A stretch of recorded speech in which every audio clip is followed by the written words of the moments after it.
Oh, I'm so excited. I'm so excited. That's right. We're playing Apollo Justice. Many people told me to quit after the trilogy, and then many more people told me those people are fucking idiots. Play Apollo Justice. I've had a Phoenix Wright-sized hole in my heart for the last couple of months, so we are going to play Apollo Justice. Is there supposed to be music in the background?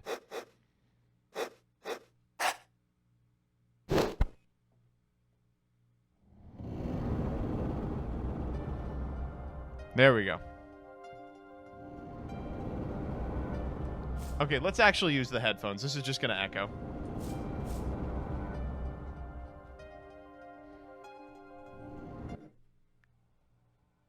Showdown time.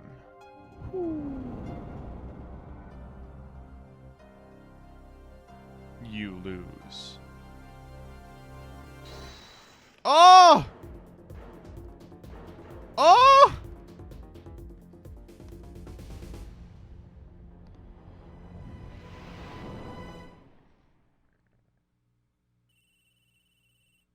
Damn, that was really good for the DS. I seem to be in a bit of trouble. Someone hit him hard. Me? Please. The cop should be here any minute. I'm in your hands, should it come to that.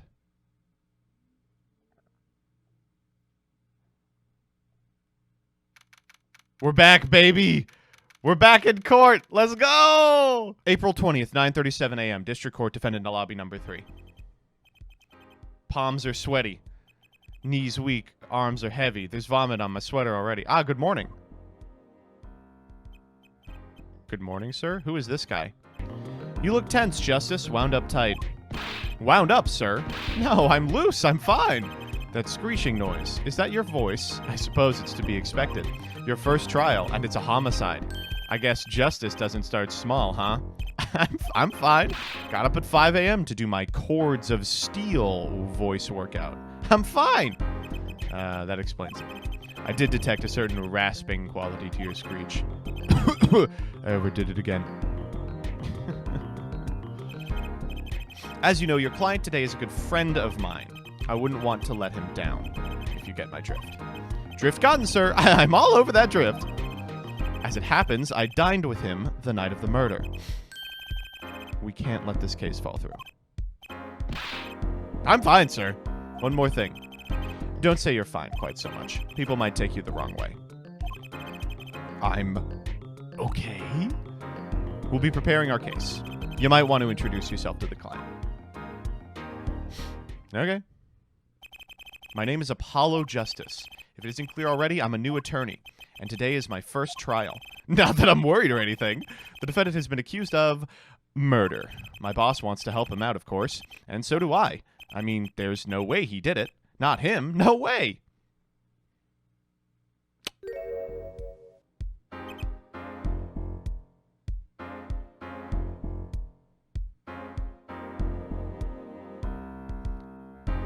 Daddy? Sorry, Daddy? Sorry, Daddy? Sorry, Phoenix? Sorry, Daddy? Good morning. Morning. It's all up to you today. What's he doing here? And why does he look like shit? So you're fine? I'm fine. Mr. Fine, is it? In his defense, a lot of these people are named shit like that. Wow, we're off to a great start. Are you sure you're okay? I mean, with me? Mr. Gavin is a top-notch defense attorney, and he's your friend. So why? You'll see. You can do it. Be confident. I'm really sorry this happened to you. I mean, it's time. Man, what happened?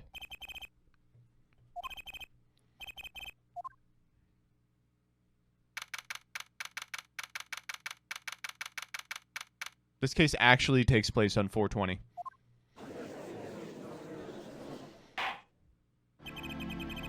The court is now in session. Oh, amazing. Oh, God, he looks like shit. Oh, my fucking lord. Oh no. It's... Oh no. Defense is fine. Ready, Your Honor. Oh, he's cute. Ah, too late. Your name was Mr. Justice, and this is your first trial? Yes, Your Honor. But I'm fine, really. Are you sure? Your voice sounds a bit strained. Mr. Gavin. Yes, Your Honor. I was under the impression that you would be heading up this case. That was my intention. However, a defense attorney must always see to his client's wishes, and my client specifically requested Mr. Justice. All right. Of course he wants justice, but to entrust his case to a greenhorn, why? I do not exaggerate when I say that you're the best defense attorney in town, Mr. Gavin. What about Phoenix? Okay, so Gavin's got trial experience, fine, but does he have cords of steel?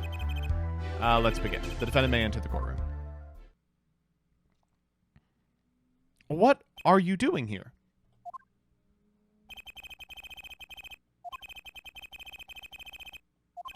Long time no see, Mr. Wright.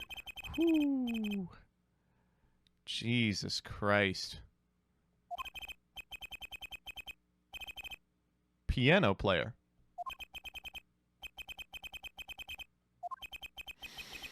I won't speak of it further then. Are you sure? I kind of want to know. If the prosecution would be so kind as to explain the charges, Mr. Payne. To think I saw you enter this room a fresh attorney, and now I'll see you leave in chains. This is like the 4th time that Phoenix Wright has been accused of something. Winston Payne. Settle as ever, I see. The crime occurred at the Borscht Bowl Club, a Russian restaurant. I stand with Ukraine, K-Kona. The defendant, Phoenix Wright, took the victim, a customer, and he hit him. Wham on the head, smack, killed him cold. Why? The pianist for the club. Phoenix Wright. A pianist? This is the weapon that took the victim's life. A bottle of grape juice. Grape juice is apparently our defendant's drink of choice. Oh, he's an alcoholic too? Deadly bottle. Oh, I got some other shit in here too. Something to note, Justice. All evidence is filed in the court record. Make a practice of checking it frequently. The court record. Right. I've heard of that. Okay, here we go. We've got an attorney's badge. Smith's autopsy report. Victim's name was Shady Smith. I bet it's supposed to be Shady Smith. Estimated time of death, April 17th between 1:45 and 2:15 a.m. Cerebral hemorrhage resulting from blunt trauma to the forehead. All right. Single blow. Crime photo 1.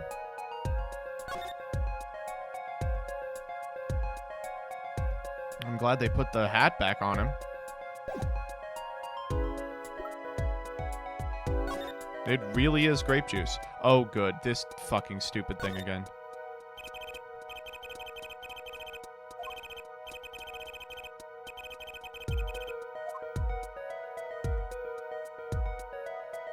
This is kind of neat.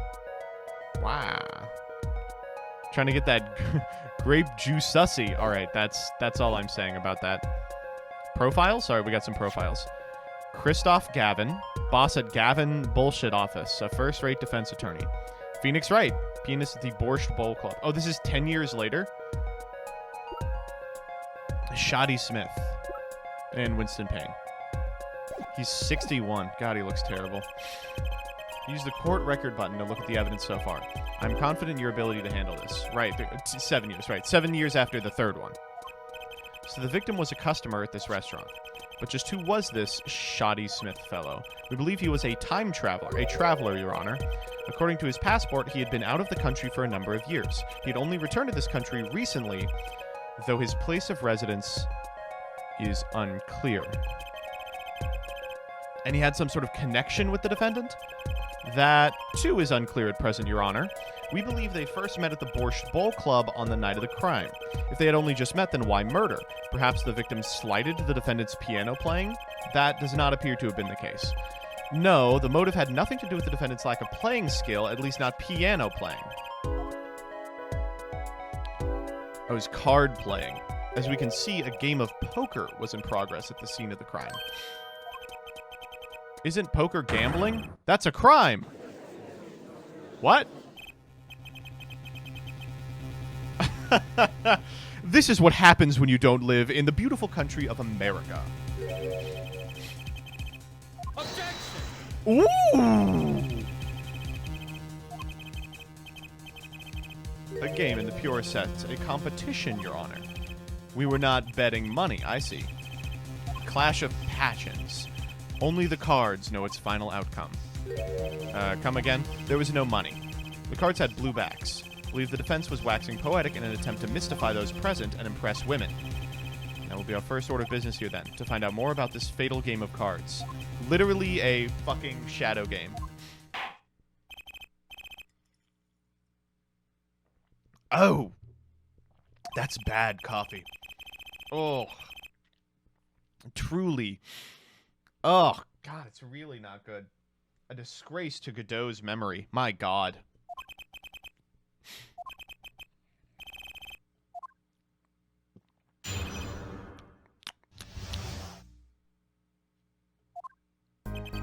I'm a pianist by trade, yet I can hardly play at all.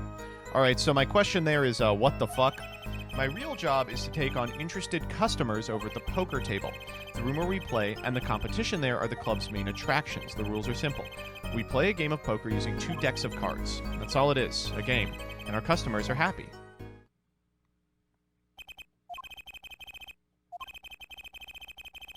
I'm gonna fucking attack you. Alright. Right, Your Honor. Let's go. Oh! Oh! Oh! Oh! Whew! Whew! Whew! Whew! Whew! My brain feels strained and raspy, sir. You've watched me perform cross-examinations many times, but you've never done one yourself, have you? Care for a refresher? What is this? No, I remember how to cross-examine. I've got this one. I think you'd better do more than think. You know it or you do not. Okay. The cords of steel are ready for battle. Press and present. Find any inconsistencies, any lies in the testimony, reveal them to the court. That is cross-examination. All right, I'm in. Phoenix Wright would never lie, and it's up to me to prove it. All right, let's make it happen. Ooh, that's cool. I'm a pianist by trade, yet I can hardly play at all. What the fuck? You can hardly play. Oh, I play sometimes, when customers demand it. So I play them one song. That's usually all they want. The title of pianist is a mask, a respectable face I wear for the world at large. My real job is to take on interested customers at the poker table. They pay you just to play poker? That would seem to be the case. I am a professional, after all. It's just hard for an honest, hard-working member of society like me to imagine. Yes, your imagination was always a bit limited, Winston. Oh my God, he's great! He's so good! I've played poker for 7 years in that little room. Oh my God. And I've never lost once? What the fuck? You see why the customers come. Defeat the undefeated poker champion. It's quite a draw. That is, quite a draw. You've never lost? As I said, I'm a professional. You played poker for 7 years, you never lost? The room where we play and the competition in there are the club's main attractions. The room in the crime scene photo is an attraction? It has quite a history, actually. The Borscht Bowl Club used to be a gathering spot for black market types back in the day. All in the past. Things like the black market are only on the silver screen nowadays. Suffice it to say that there were a lot of deals being made under the table, right there in that room. A smoky room, gambling hoods. You know, just looking at this picture makes me feel bad. Hey, it is this is a pretty...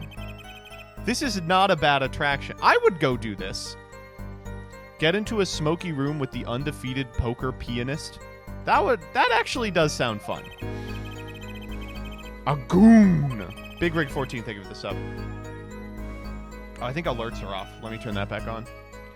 M and Zion, thank you for the 6. My favorite Ace Attorney streamer finally got out of that strange trading card game minigame. True. Inferno Bacon, thank you for the sub as well. And Miles Prowler, 1010, thank you for the 3. I think we are caught up. Zachary, thank you for the 25. How much is Kaiba paying you to play this list? Not enough. Now we're caught up. Big Rig 14, thank you for the 7. The room had a few other tricks to it.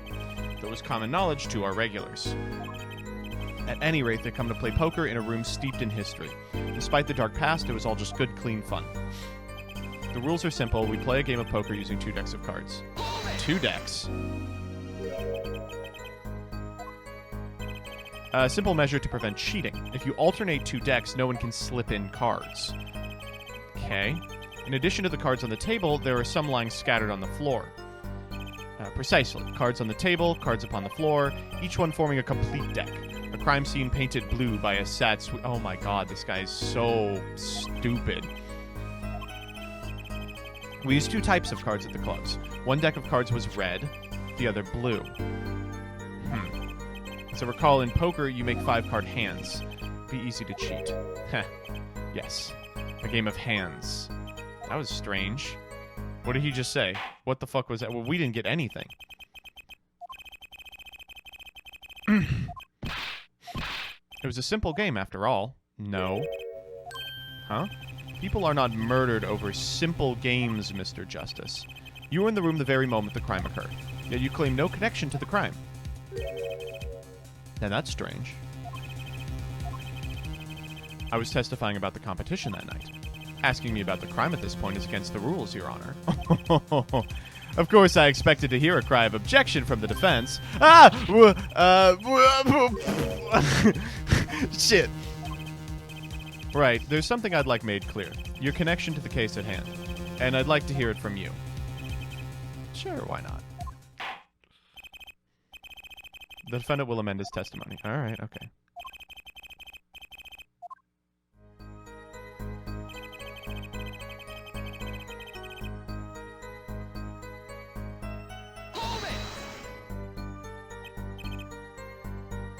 They have a constitution in Japanifornia?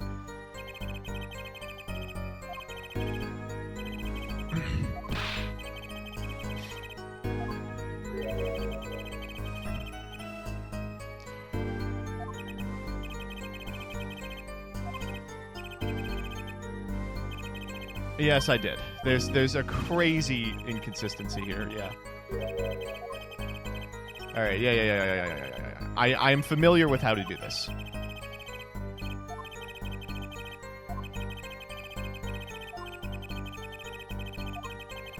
Oh my god, stop.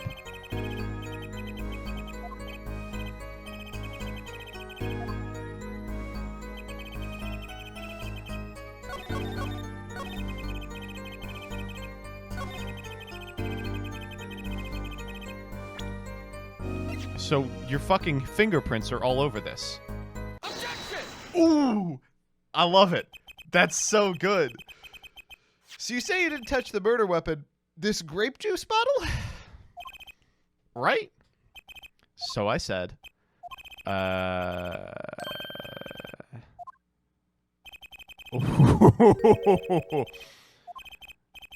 You see that? I examined the bottle, and it was covered with the defendant's fingerprints. Shit. Can we get some cornered going? Ooh! Oh.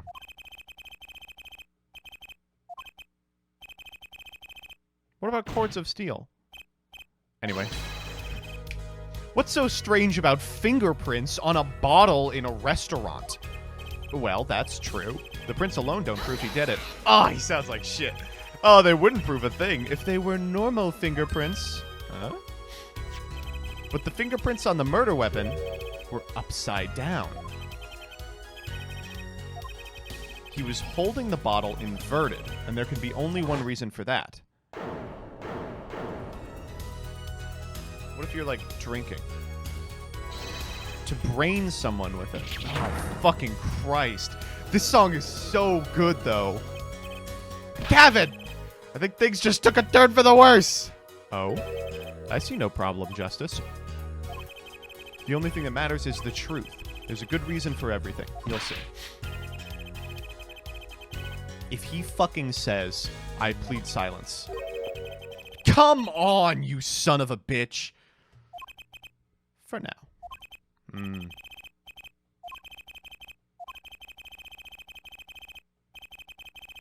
Objection! Your Honor, you seem to have forgotten something. On the night of the crime, who was it who reported the murder to the police? The defendant? It's a self-report! He's sus! Yes, well, according to the case file, the murder was reported near the scene by a call from the defendant's cell phone. Near the scene? Alright, let's get that diagram going. The victim was murdered in a small room in a basement 2 floors down from ground level. Of course, cell phones can't get reception so far down. The defendant used the stairs in the hallway to go above ground. The call came on the first floor of the restaurant. Well, okay, this is kind of fucked up, right? Because he could easily get away with it. We know that that room is, like, super hard to get into and, you know, was used in the past for fucking murdering people and then dragging them out. So he walked up.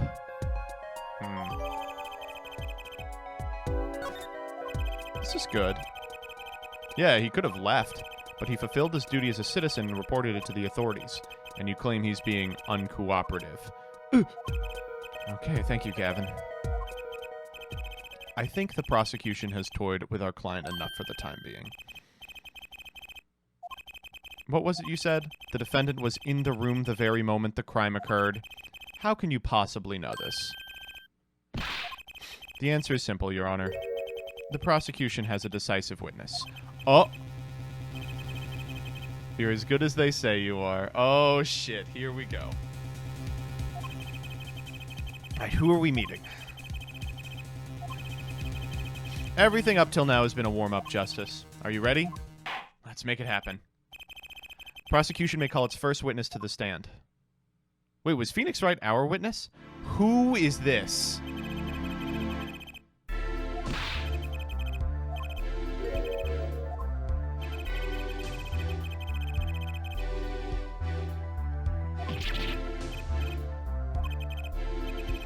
If any horns point in your direction, this court will cut them off. You are sure? I swear it on my gavel. Please come out. Okay, Well, if you are sure it is okay...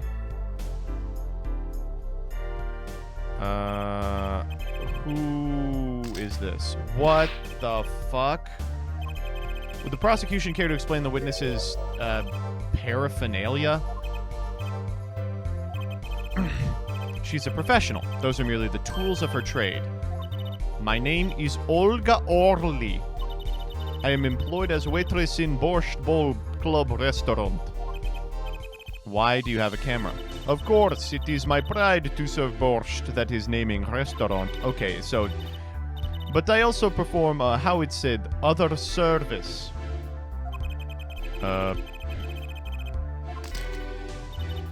Okay, pictures. For example, this one. Uh-oh.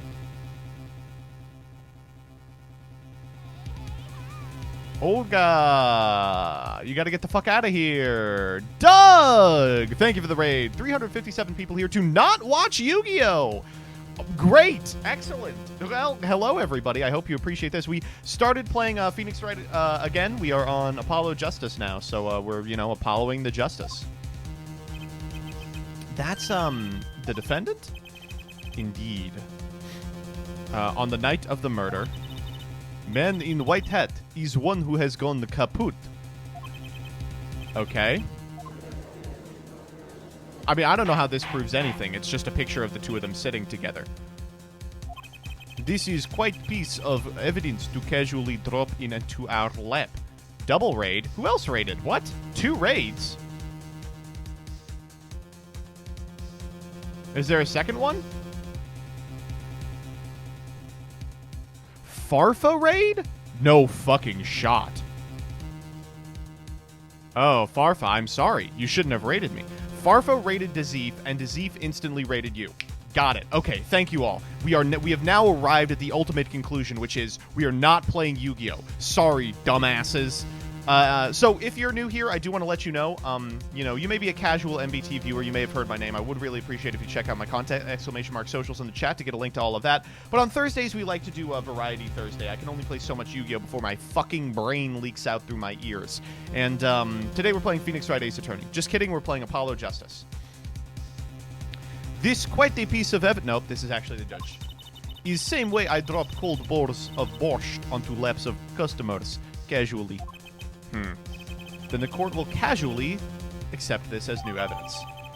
Okay, so, like, this photo doesn't actually prove anything, right? Where were you at the time of the murder? I was in room. The hideout. Okay, that's interesting. The hideout is room where famous gangster bad guy.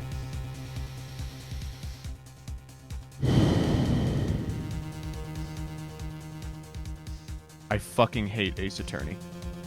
Was arrested. Is room where murder took place. Stop. Your look of utter surprise is lovely. I will post by courtroom door later for you. There were 3 people in the room at the time. The victim, Mr. Wright, and Olga Orley. I mean, there's no shot she killed him. Why would a quiet Russian woman ever kill someone?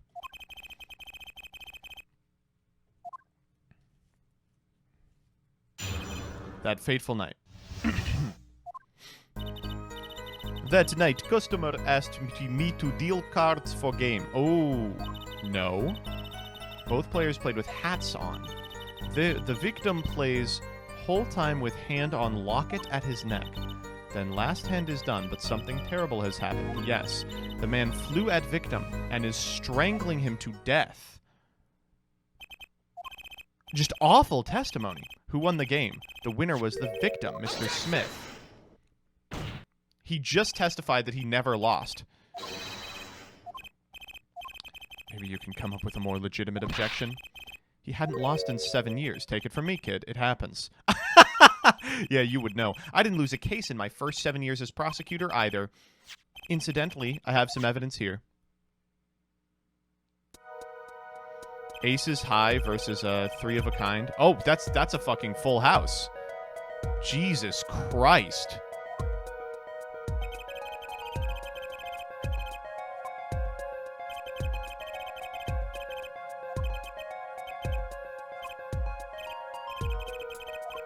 I'm going to look at that photo again. Something silly about that. Just a quick reminder that no back seating is on. If you fucking tell me a hint or anything, that's an instant perma. Alright, so... Oh, one of these cards is upside down. So they both have a full house. Ace is high. That's interesting. Most of the chips are on the victim's side of the table. But we don't know that the smaller chips are worth less.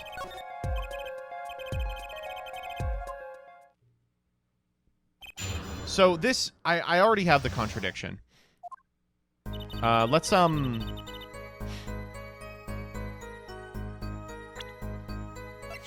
just want to look at this real quick. Okay, they're all different suits. I thought maybe that would help me out. It'd be great if we could see the backs of those cards. You were dealing cards. Do you do this often? I am doing this. If customer wishes it, I serve anything. Borscht, cards, more borscht. It is my work. If you have a real DS, you can hold the Y button and say, "Hold it!" That's pretty epic, I gotta tell you. Welcome you to Borscht Bowl Club, where borscht is as warm as waitress. Thank you. Both players played with hats on. In the club? Don't you have heating? It's April. How could it be cold? At Borscht Bowl Club, we have pride on authentic rustic Russian restaurant theme. Outside is city in spring. Inside it is cold as Mother Russia. This actually sounds like a fun place to be.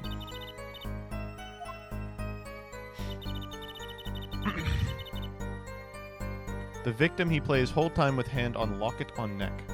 Hold it! It looked like Phoenix had a locket.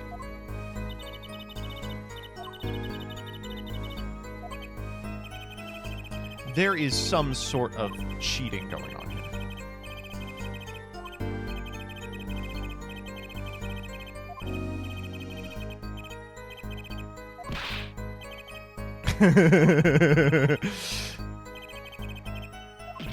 No, a locket's a locket.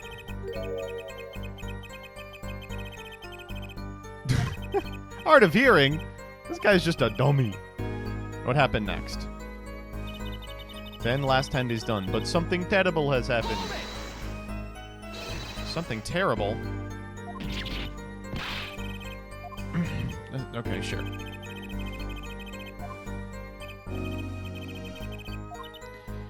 I was so frightened. I tremble with fear. Okay. The man flew at victim and is strangling him to death. All right, well, are you sure about that? Are you sure about that? Objection! Strangled him to death, did they? Oh, really? That's odd. The normal customers only choke on borscht. Oh, my God.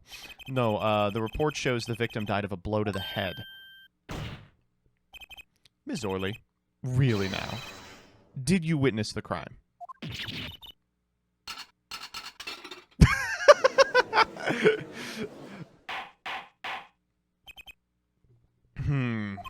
Looking at the picture, it doesn't seem like he was hit. He's still wearing his hat and everything. What is he? If this autopsy report is outdated, I'm gonna fucking lose it. Okay, alright. Oh, thank God. Here's a photo we took of the victim with his hat off during our investigation. That's quite shocking, isn't it? The head was hit. I have seen it happen. Defendant, he lunged at victim, his neck. Oh, really, Miss Orley? Shut up!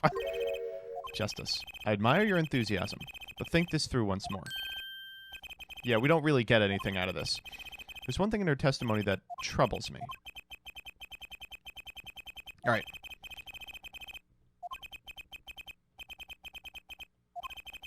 There's such a thing as thinking aloud too much, too. Shut up. Okay, that night, customer asked me to deal cards for game. It's cold. Both players play with hats on. The victim play...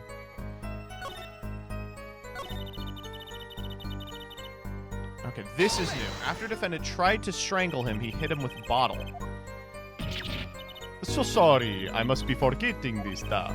Witness, you will take greater care with your testimony. Oh, da. Hey, sorry, Your Honor. And that clears up the discrepancy. Sure. Made to strangle the victim, then changed his mind and chose a simpler, blunter means to do the job. That sums it up. There's no way, right?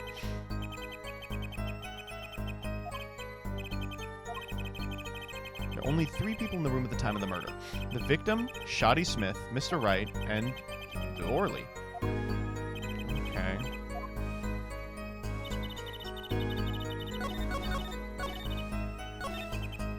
This is hard.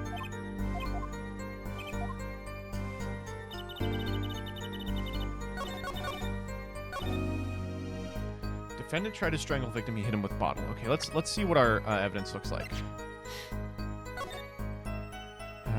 Okay, so all that gives us is cause of death. I mean, this photo is just terrible. Why would he put the fucking hat back on him?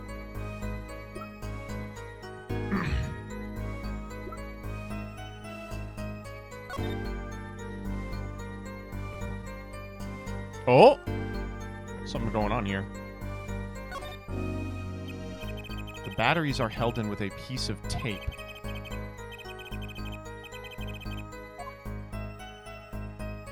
That'll come up, I'm sure. And Olga's photo. Tried to strangle victim, he hit him with bottle.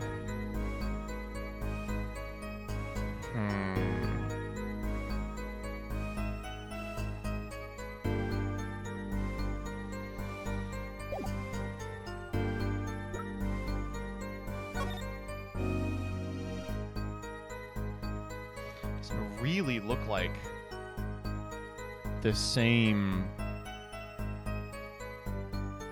bottle. Looks like a different bottle.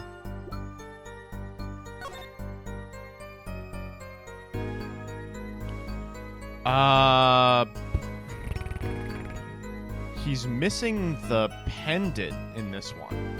But I don't know if that bringing that up is good for us. Let's check the people. How do we do profiles? Oh, we can't present profiles in this game?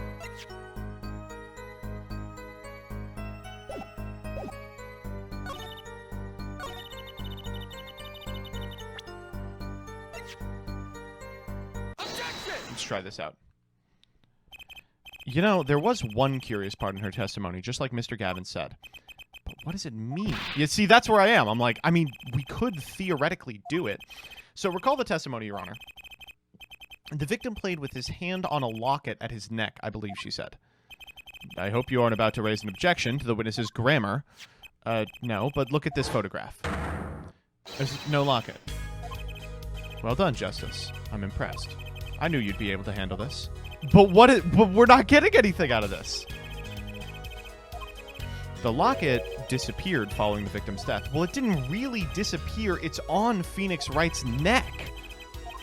If the locket is gone, someone must have taken it off, no? Taken it off? You don't mean... The defendant wasn't strangling the victim. He was taking off his locket. But what does that get us?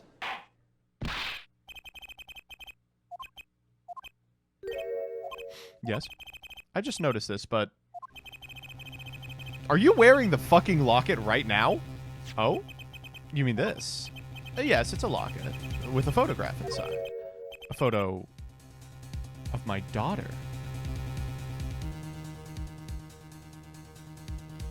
Oh...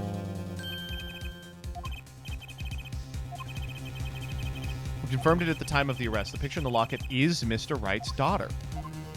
He's actually a daddy. I don't know, I buy that this is just a coincidence. Well, now, if the results of this poker game led to the murder, perhaps we should hear a bit more about the outcome. I don't know if it's clear the defendant lost.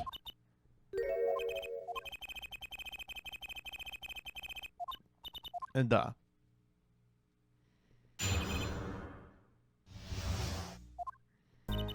game began with 3,500 points in chips for each man.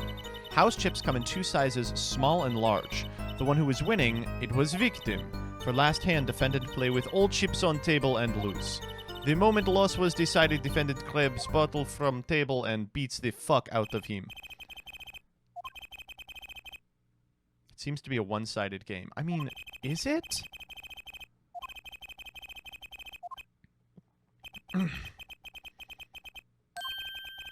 I done it all in a fit of anger, Your Honor, and now I regret what I done. A common tale, but true. The judge watches too many old court movies. Mr. Wright said he hasn't lost in 7 years, so this testimony must be wrong. I'm willing to fuck with this testimony. How do we know that that was the victim's side? The game began with 3,500 points in chips for each man. House chips come in two sizes, small and large. Okay. Which is which? Are the chips in this photo all the chips that were used? Of course. Are you sure? Yeah, no, keep going. Explain? What is to explain? Poker chips are poker chips. They're not fish and chips. Not a chip off the old block. Not a motorcycle cop. Not... Okay, shut the fuck up. I pressed her. I'd better ask something.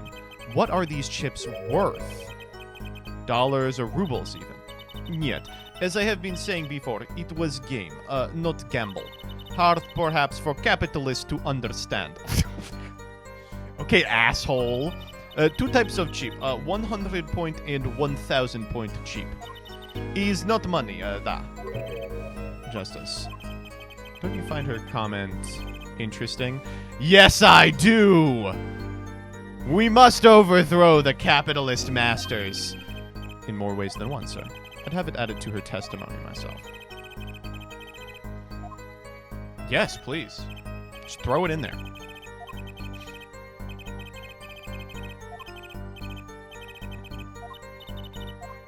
They were actually gambaing, yeah. One type of chip worth 100, other kind worth 1,000. Okay, dumb fuck. Which kind is worth 100? Is it the big chip or the little chip?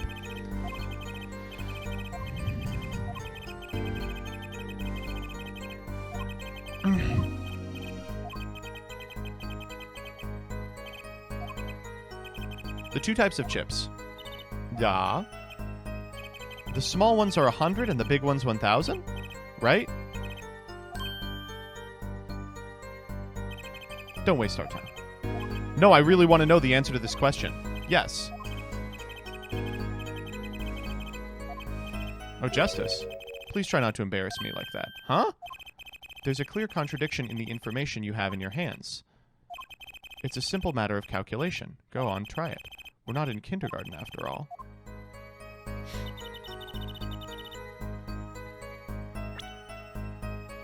A calculation? Let's check this photo again.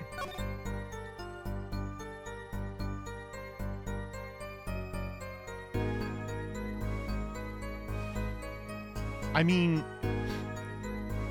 she said there were 3,500 points in total. Let's fucking do math. Fuck me. One type of chip is worth 1,000. Okay. The game began with 3,500 points in chips for each man. It means 7,000 chips have to be present in this photograph. 1, 2, 3, 4, 5, 6. 1, 2, 3, 4, 5, 6, 7, 8, 9, 10. Based on that information, the red chips have to be worth more.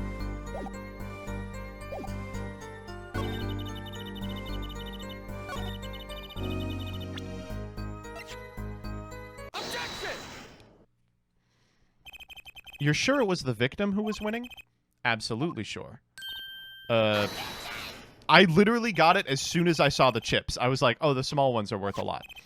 A glance at the picture is enough to tell you who won.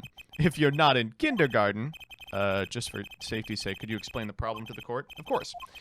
In this photo, I see small chips and I see large chips. Tell me, which were worth 1,000 points? Why, the big ones, of course. Oh, I thought so too. But then the totals don't add up because there's 10 of the big chips. She said the big ones are worth 1,000 and there's 7,000 total. Each man started with 3,500 points in chips. And the combined total value of the chips was 7,000.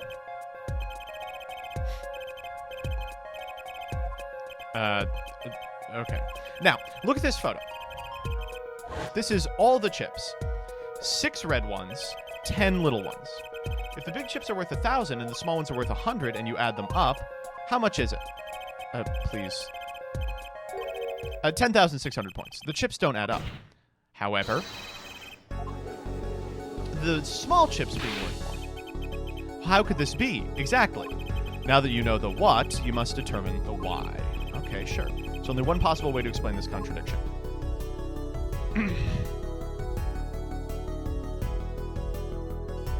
Oh no, they were both right. Each man began the game with 3,500 points, and if all the chips are shown in this photograph, there can be only one answer. The value of the chips was the other way around. The little chips are 1,000. Madness! 6 small chips, 10 large chips for 7,000 total. Excellent work, Justice. It's almost as though you had figured it out by yourself. Well, I'm just glad I was the one who said it. But wait! The value of the chips may be different, but that changes nothing. Indeed, the victim did have the larger number of chips still. Oh, but the smaller value. If the small chips are 1,000 points and the large chips are 100, let's do a little math. Add up the points for each side of the table. The victim, Mr. Smith, had 29 to the defendant's 41. So the defendant couldn't have gone all in, or at least shouldn't have. So my client did not have a motive, and now what are we doing? Oh god, he's not losing hair. We haven't won yet. Now, Miss Orley, you must have known the true value of the chips, since you were there at the scene of the crime, weren't you? Eek. I love when she does that. It's so funny. Order, order! It appears our defendant has lost his motive. And now Mr. Wright's supposed defeat never happened. Payne is so fucking good. He's so good at being a prosecutor.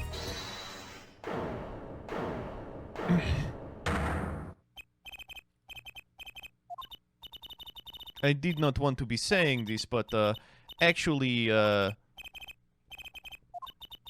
the last hand, there was cheat.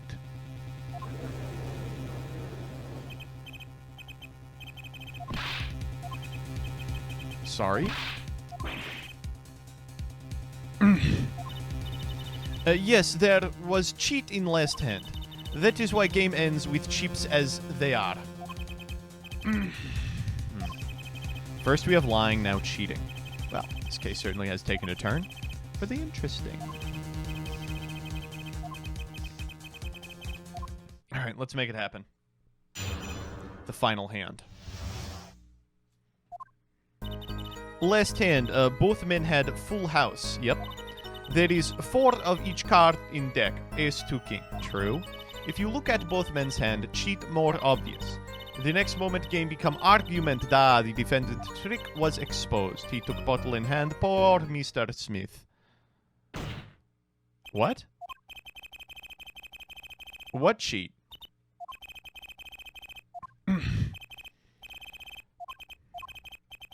Did I fuck it up?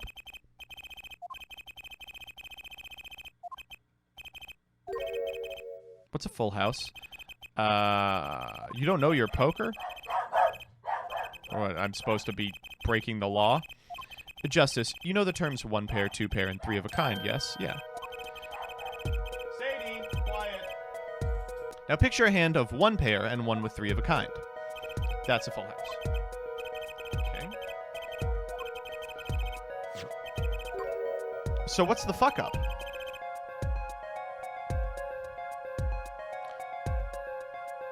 Unless that far card is a king of diamonds, in which case they have 2 of the same king.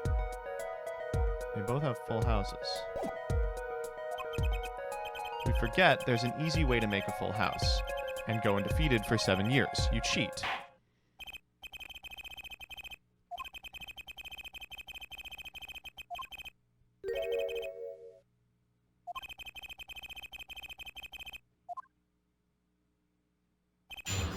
Alright, let's talk about it. The last hand, both men had full house.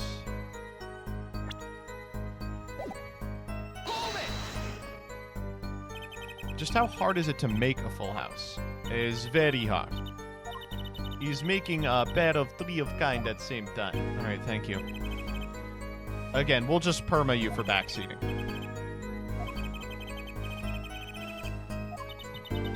Very difficult, but not impossible. Okay.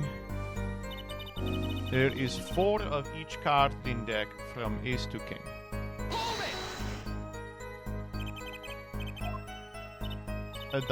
One spade, 1 diamond, 1 heart, 1 club for each card. Interesting fact, this number 4 comes from number of seasons. That is an interesting fact.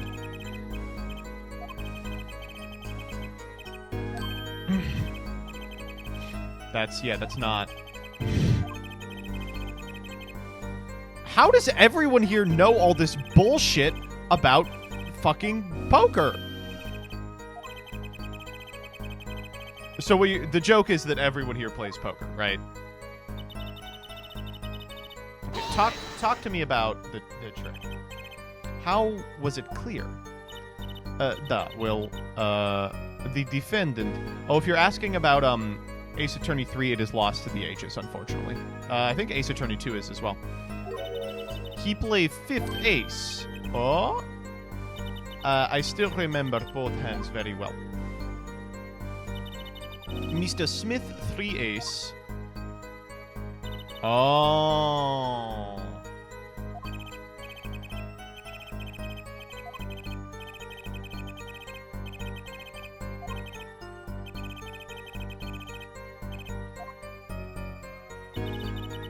Yeah, subathon is completely gone.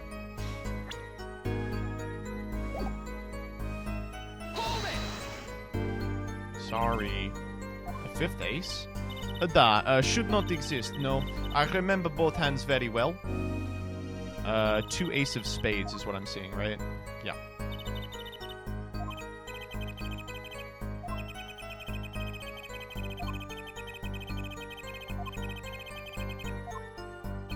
I mean, it's a little... Okay, I actually figured this one out.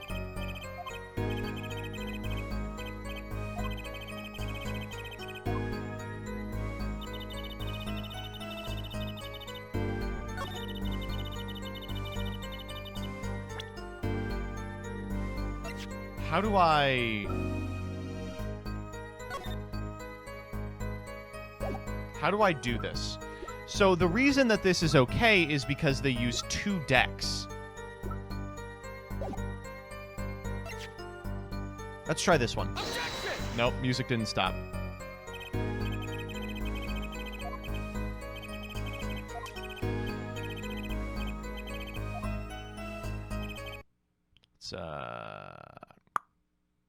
Let's just save a state real quick.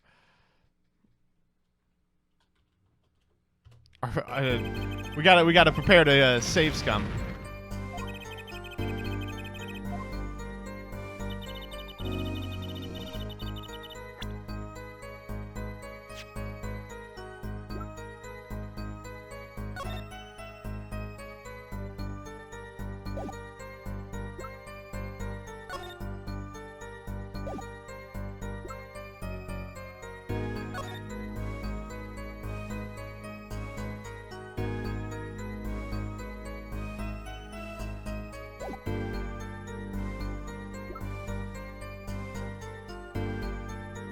Chad, I'm not playing this on a DS. I'm playing it on an emulator.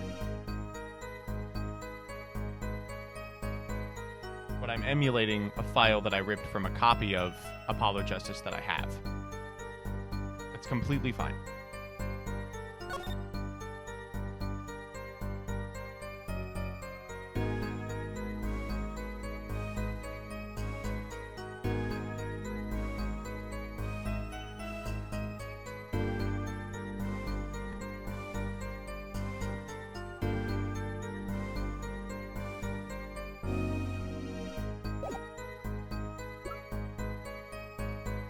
This is hard.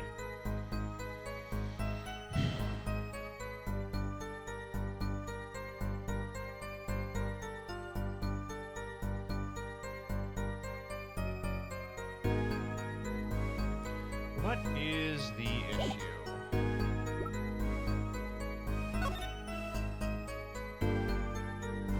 Wait, what the fuck? She's lying! I was like, okay, how do I get this 2 decks thing to work? She literally is just lying about the hands. She's literally completely fucking lying about the hands. This piece of evidence contradicts what you said in your testimony. I feel like I looked at it and said there was no cheat. Yeah, here's the issue. This is not... This is not the hand she said. In your testimony, you made the following claim. Mr. Smith's hand has 3 aces. There's fucking 2 aces in this shot. Eek! Well, maybe the witness was simply confused. Perhaps it was the defendant's hand that held the 3rd ace in question. No, you fucking dumb shit. She said, I remember the hands well, and this is a 2-ace hand. Where's the 5th ace? Oh, I see cheating all right. And it's going on in this courtroom. 2 aces in each player's hand does make 4 aces total. Hardly proof of cheating. Oh, wait, please. It is true. I have seen it. A 5th ace. There was cheating, I swear.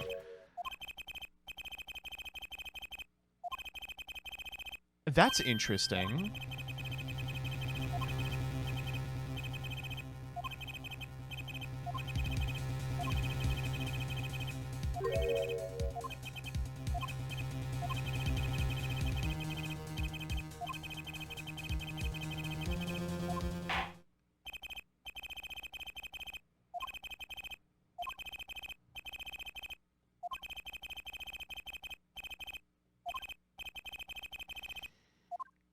The victim's hand, for sure.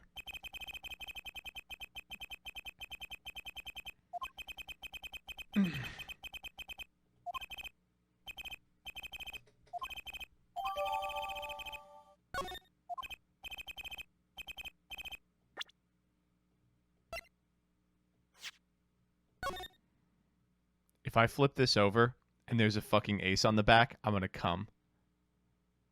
Oh!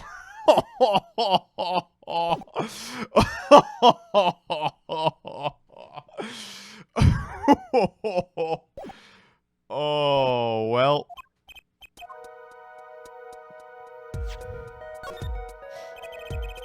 Oh, well, there's... Yeah.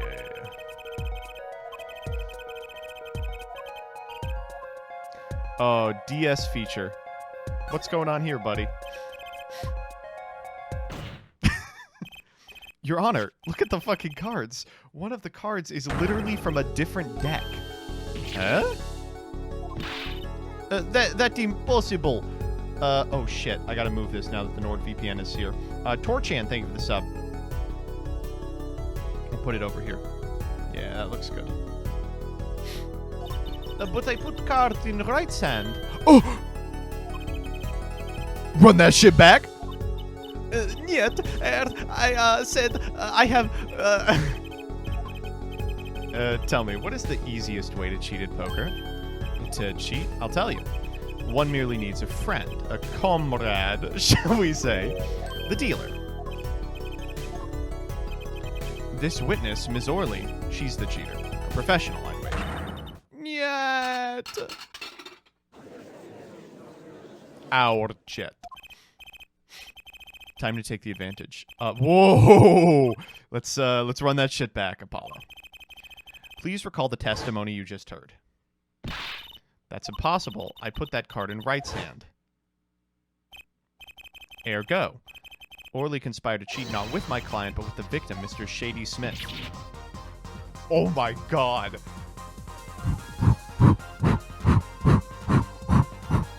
This is so good.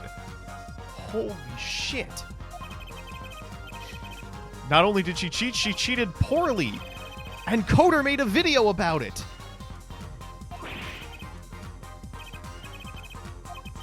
The defense isn't accusing the witness, Miss Olga Orley, are you? Yes, we are. Let's go. 3 people in the room. One's dead, one's innocent.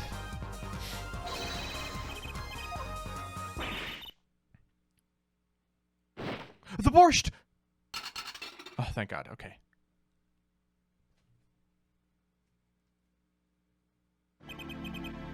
Mr. Payne, where is your witness?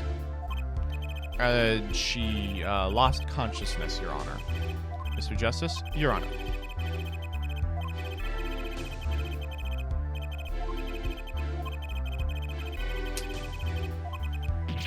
We're getting another day? All right, let's go. Objection! Oh, it was the boy. That was the boy. Mr. Wright? Can't end the trial here, Your Honor. Not yet. Think. One of the cards had a different colored back. Don't you wonder why?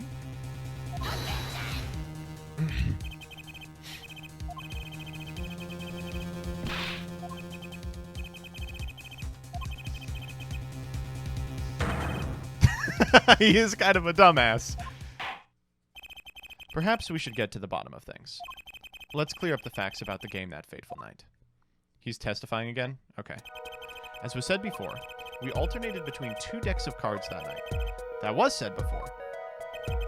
The 2 decks at the club have different colored backs, blue and red. 1 color per deck. Why use different colored backs? If you use the same color, the 2 decks might get mixed. We used the red deck for the last game.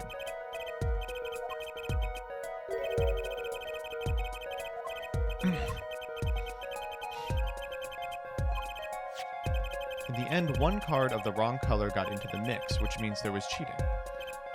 Yes, a card slipped into the deck would seem to indicate cheating, yet this card raises 2 serious questions. Apollo? Yes? Let's consider the first question, shall we? Think. In the last game, when was the card swapped? There are three broad possibilities here. Could have been swapped before the murder, during the murder, or after the murder.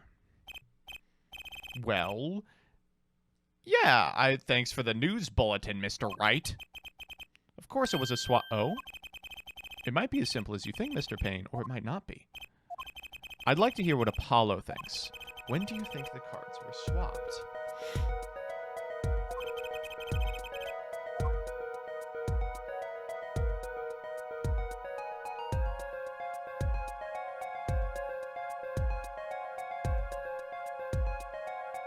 Have to be after the murder.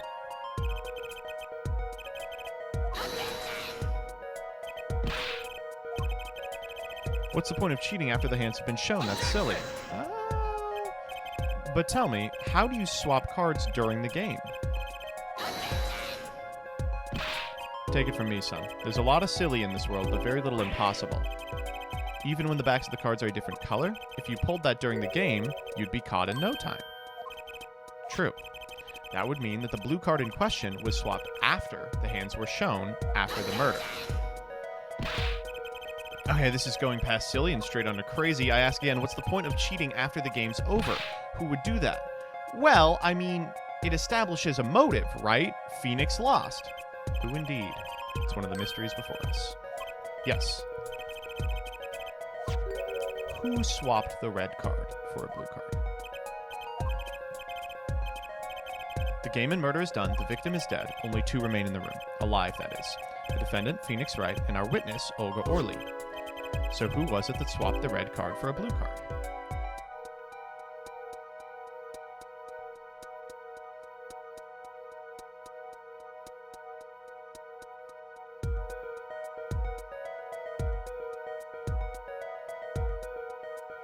It's got to be Olga or someone else. I guess we might as well try Olga. Just trying to cover up evidence of the cheating. It does make some sense. Oh, but Phoenix said no. But there's a problem with that explanation. The swap card was from the wrong deck. So it would have to be a rando. I guess not. Give it a little more thought, Apollo. Sure. No shot, it was Phoenix. Let's go with someone else. And, well, I guess it couldn't have been Olga Orly either. Hardly a logical conclusion, I'll admit. As the defense, I think it only makes sense for you to name Miss Orly at this point. I know, but she was the one who dealt the cards. I just can't believe she would make the mistake of swapping the wrong color card. If the card was swapped during the game, it'd be obvious.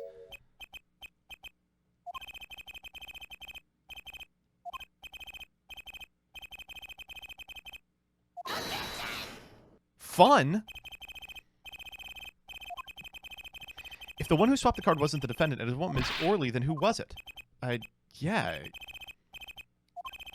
That is the question, isn't it? Precisely. I believe we're about to see this case take a new direction.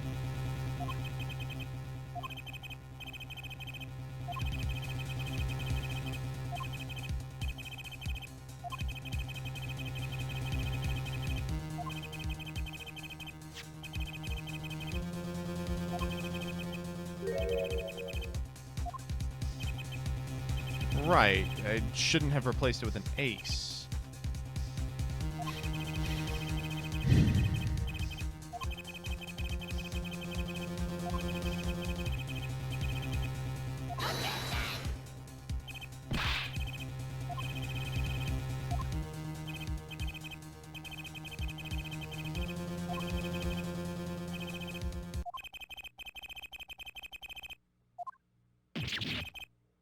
Who was it?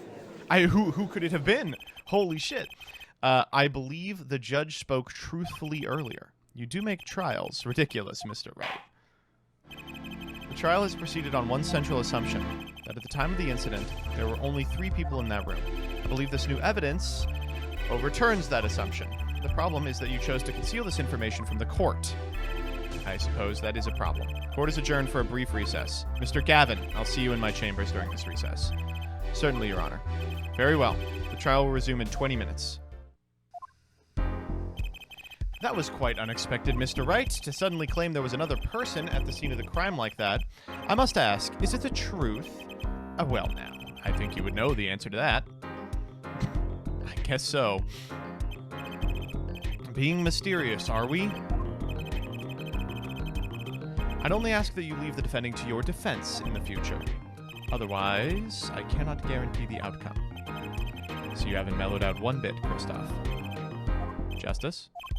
The judge has summoned me to his chambers, so carry on without me. You did well, Apollo. Can I ask you something? Sure. That locket you wear, is that really yours, Mr. Wright? Ah, you're wondering about the victim's disappearing locket.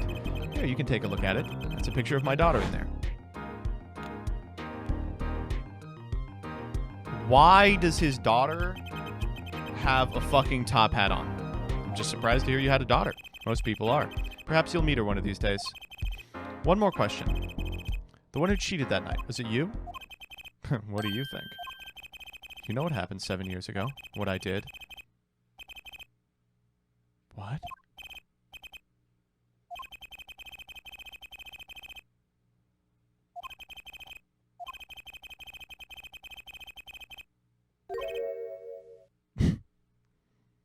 That's true.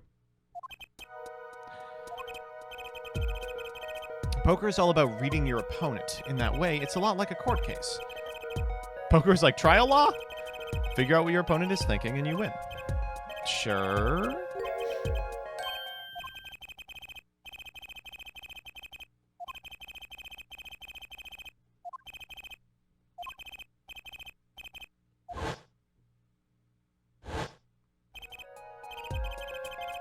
Am I gonna have to start reading tells?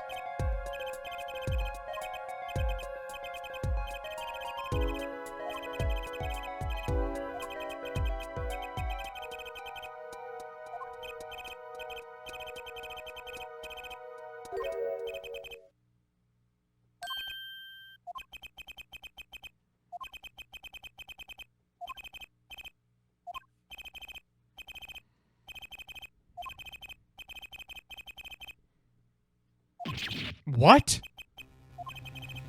I have my reasons, of course. All will be revealed. And Apollo, I need you to be there, defending me. I need your power.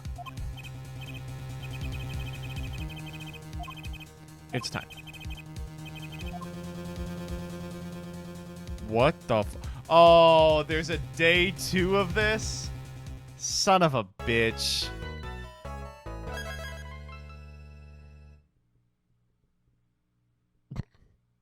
Sure.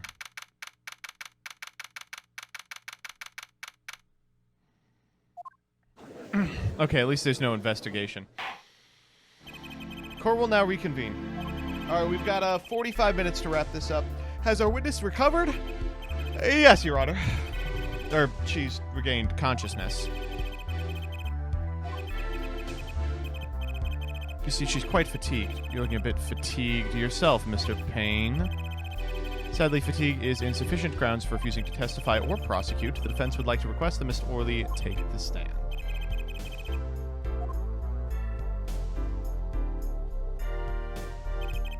What did Phoenix do 7 years ago?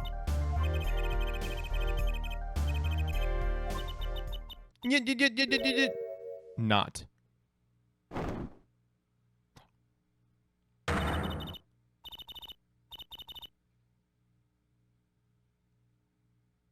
Holy shit.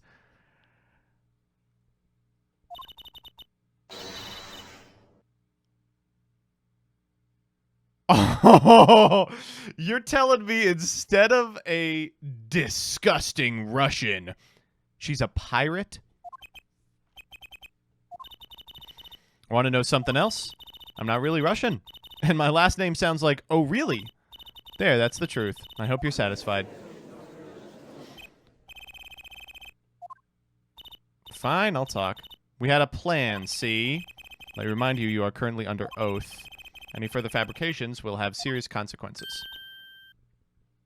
She looked off to the side there. Like I said, I'm a pro. That guy Smith hired me to do what I do best. I was planted at the Borscht Bowl Club several days prior to the night of the game, as a waitress.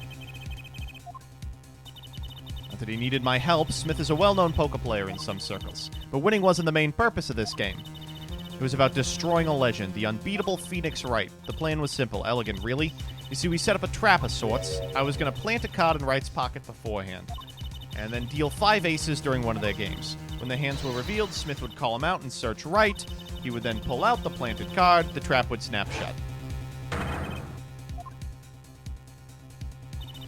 Exposed as a cheetah, losing on top of it. It would have made a great double play. Just like that, the legend would be dashed to pieces. Damn. I wonder if this is some sort of analogy for whatever he did 7 years ago. Like, some sort of attempt was made to frame him then as well. A 7-year legend destroyed by one little card. That was the plan. Oh, really, Orly? How droll. But it appears you made quite the mistake. The trap was elegant, but what happened to the planted card? He's lucky, I'll give him that. You'd have to be slip free from a trap. You'd have to be to slip free from a trap laid by Olga Quick Fingers Orly. Oh, really? The witness would be much cuter if she dispensed with the evil mastermind shtick. Who wants to be cute? I'm not cute, I'm bad. You hear me? All right, sure.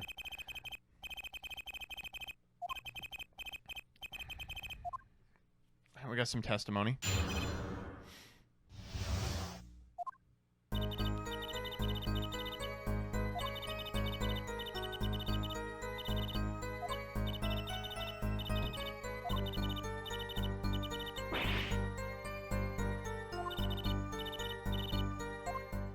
Well, she just did her fucking tell.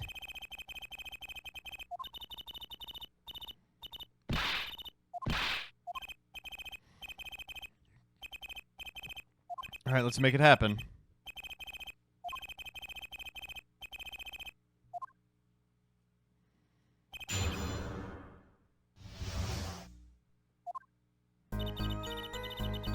Yeah.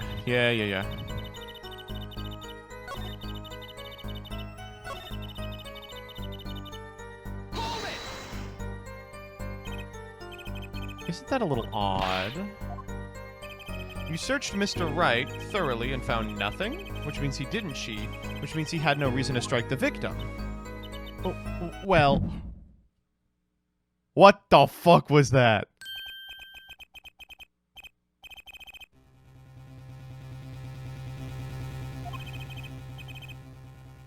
Did this man eat a psych lock or something? No, nothing, Your Honor. Yeah, let's keep going. Yeah, let's see what happens. Ms. Orly, you're hiding something. What are you talking about? Me? Quick Fingers Orly with the fucking Millennium Puzzle on my neck? The defense will refrain from baseless accusations. I have one question for the witness, then. You say you saw the moment the defendant hit the victim. Is this true? Of course it's true. I did see it, honest. I saw it when Wright hit him. Boom. My stand will make quick work of you.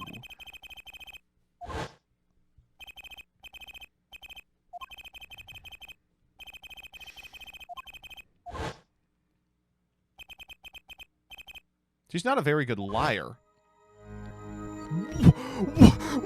What the fuck is going on?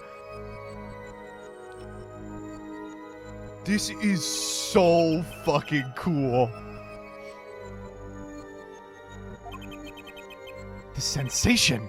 It's coming into focus. There. The twitch. It's so clear. It's like I could perceive her habit, like I couldn't before. Gotcha! Gotcha! This is so fucking sick. Gotcha! Perhaps you are unaware of this yourself. Whenever you get to a certain part of your testimony, you touch the back of your neck with your left hand.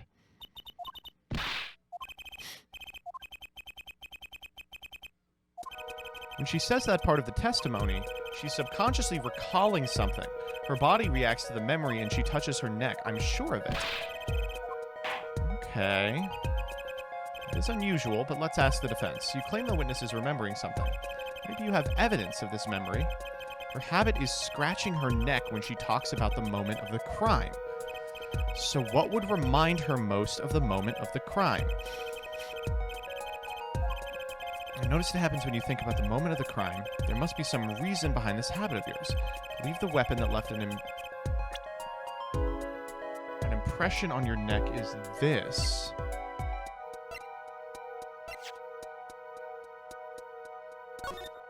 Is it this? Take that!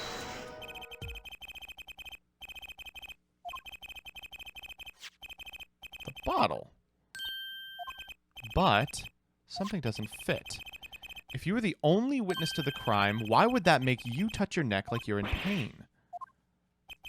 It was Mr. Smith, the victim, who was hit, not you.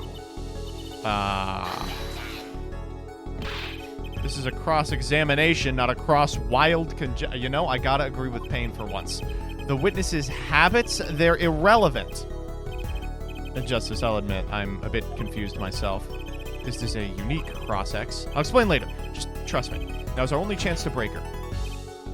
Ms. Orley, testify in detail about the moment of the crime. The very moment.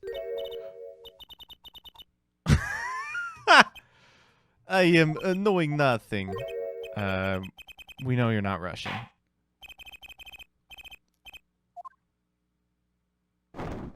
Alright. He's the one who didn't. I didn't let him out of my sight until the cops got there. The same test.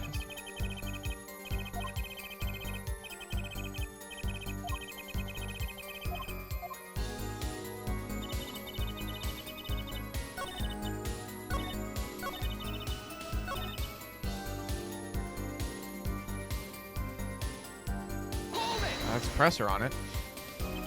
You seem uneasy. You try sitting up here.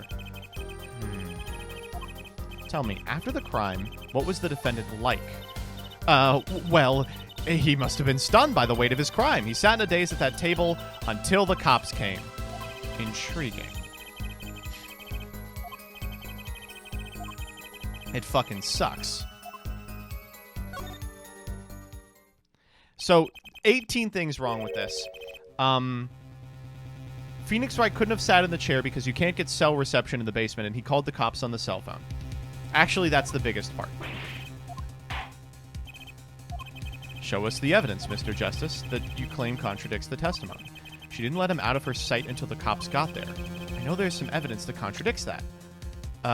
Yeah, I mean, there's a ton of it. But I think the best is the phone. We have a record here that clearly contradicts what you said. It states the police were alerted by a report from the defendant. And we know that the defendant left the room, climbed the stairs, and made that phone call from the first floor of the Borscht Bowl Club. So, explain how you kept your eyes on the defendant when he left the room entirely.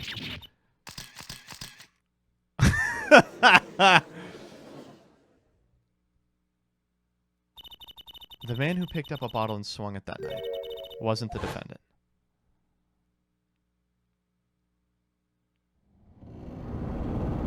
This is so good for a DS, my god.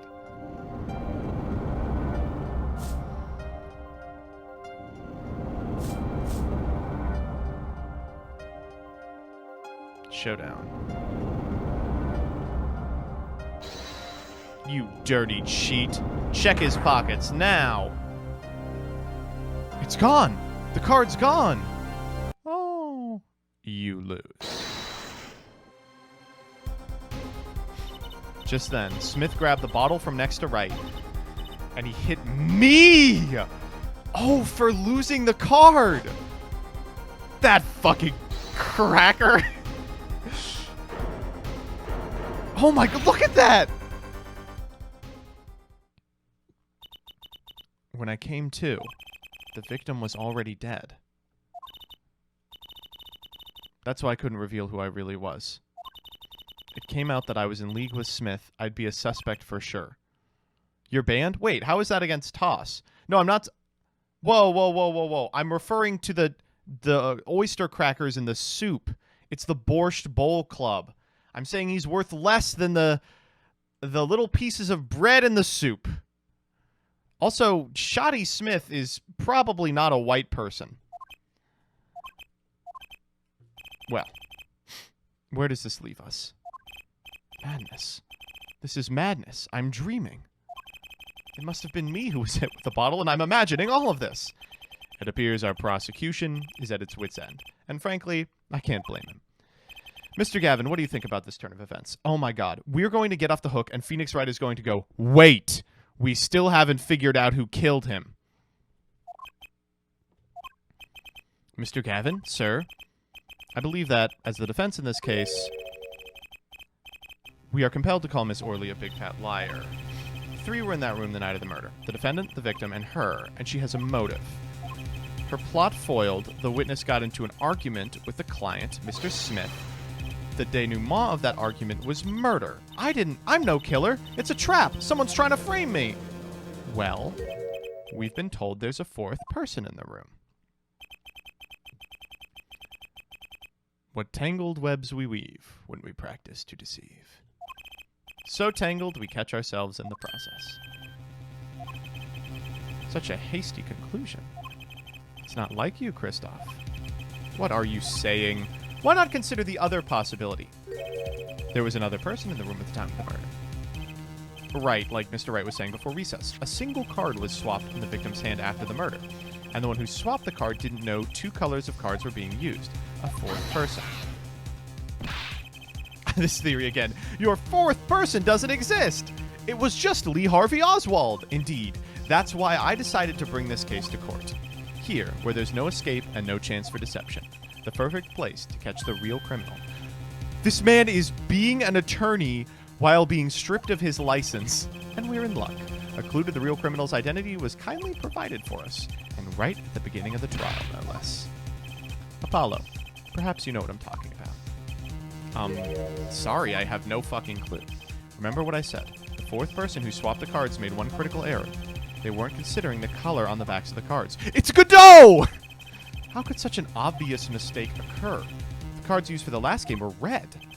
Yet there is one person here, in our court, who thought those cards were blue.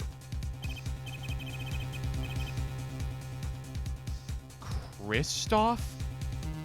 Kristoph?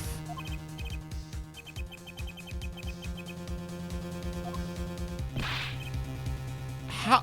It can't be Kristoph. He's our mentor.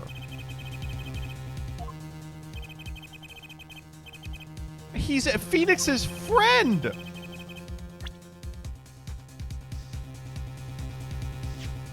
He did think this. As I expected. Your eyes and ears are as sharp as your hair. I was right? Kristoph Gavin. You were the 4th person that night. But of course Mr. Gavin knows the color of the cards. How would he? As you can see, the photo of the crime scene is black and white. You can't tell which of the cards are blue, the ones on the floor or the table. But look! You can see the colors in the photo. They're blue. Fuck. Oh, he said it at the very beginning.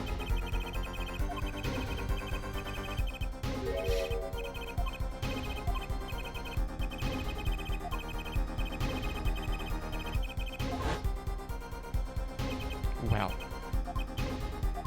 Mr. Gavin? Is something the matter? Hmm? No, nothing. Excuse me, it was just so... sudden. Right, you aren't seriously accusing me, are you? Oh, Kristoph? You know, even I'd never take a joke this far. I gotta agree with Payne. The defendant accusing his own defense attorney of murder? I assure you, I'm quite sane. But what possible connection could Mr. Gavin have to the victim? I wasn't aware that I had a connection to Mr. Smith either. Yes, but Mr. Gavin and the victim have never even met. Well, what if they have? There is a possibility, after all. They may have met that night before the game started. What? Mr. Wright, the defense would like you to fucking testify. The defense would like to request no such thing.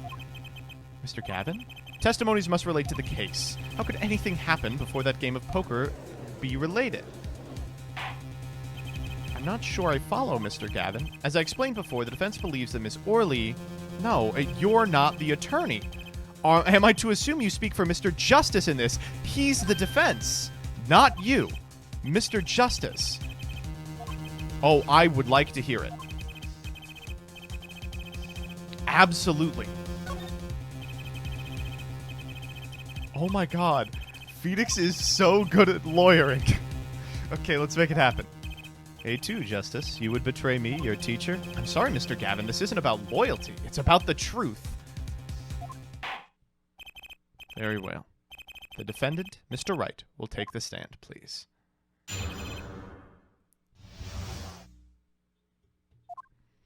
That evening, Kristoph and I had dinner. We sat at the table in this photograph.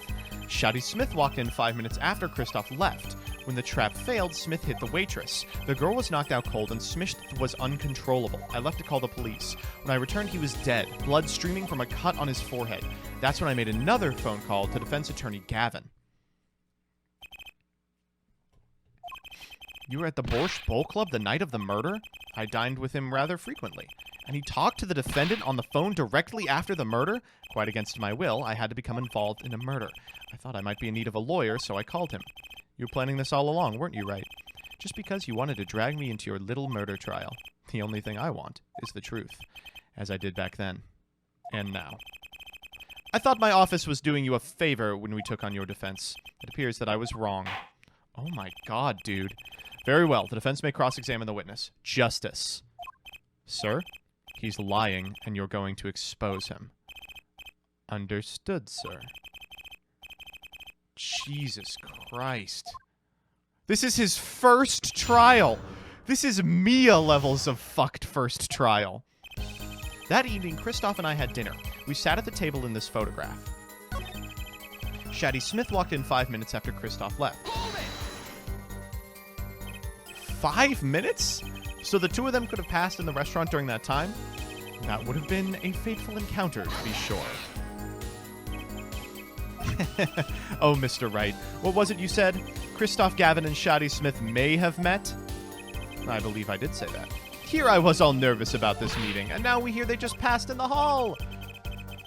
Yeah.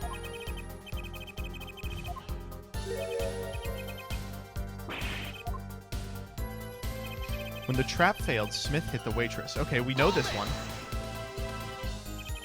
About this failed trap. This is the same trap that Miss Olga Orley mentioned?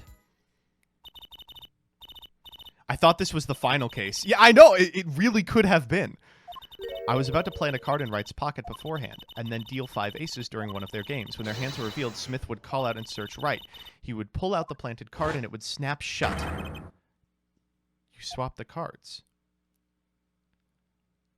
Just like that, the legend would be dashed to pieces. We just saw this. A harmless prank, in essence. It was by a quirk of fate that it happened. I happened to discover it. I happened to put my hand in my pocket and found a card.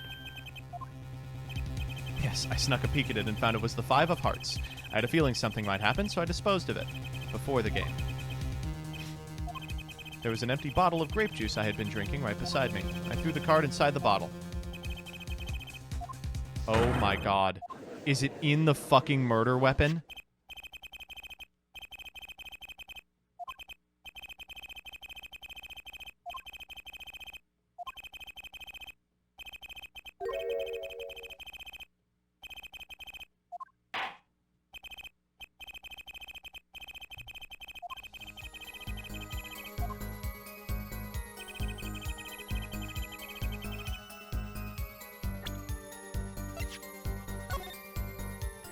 Is it in the fucking... I get the fuck in there. Let's go. I can't really see. The bottle is completely empty. What? Objection! It's not in here. Because this isn't the murder weapon.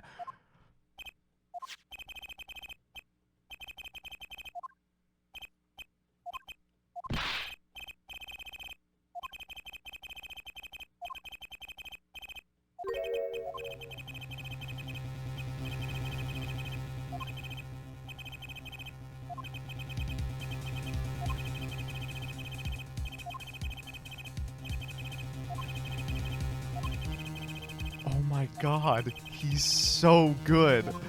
He's so good. In any case, please continue the cross-examination. Push him harder, Justice. Break him. It's just you and the witness in the ring. Go for the KO. God, he is... That evening, Kristoph and I had dinner. We sat... Okay, we don't need this one.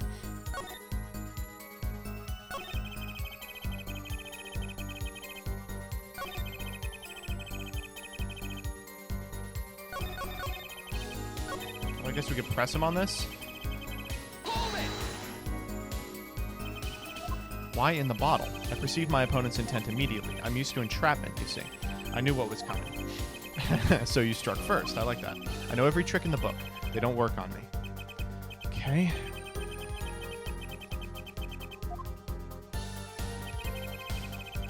Girl was knocked out cold. You made the call to the police from the first floor of the restaurant, correct? Exactly. Cell phones don't get signal down in the hideout. Was anyone else on the first floor at that time? Not a soul. It was the middle of the night after all. So there, in the darkened restaurant, I called the cops. After making the call, I returned to the hideout. It didn't seem right to leave the injured waitress alone. When I returned, he was dead. And when you returned, the victim was already dead, yes. I'll admit, I was a little startled. He was bleeding from his forehead.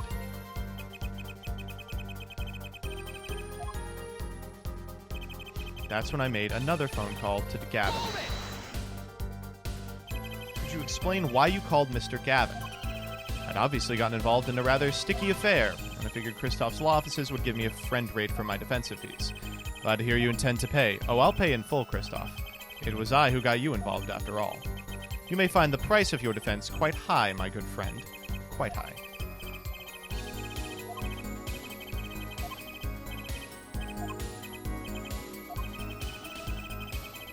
This is hard. The only one I haven't pressed on is Kristoph and I had dinner. You had dinner with Mr. Gavin? Yes, he dines with me at the Borscht Bowl Club quite frequently. We were enjoying a usual dinner at our usual spot, as usual. I always eat at the table closest to the piano. So the plates and such on the table were from your dinner. Indeed. The remnants of my meal with Kristoph. We dined for 2 hours, then Kristoph left. After that... What the fuck do we have?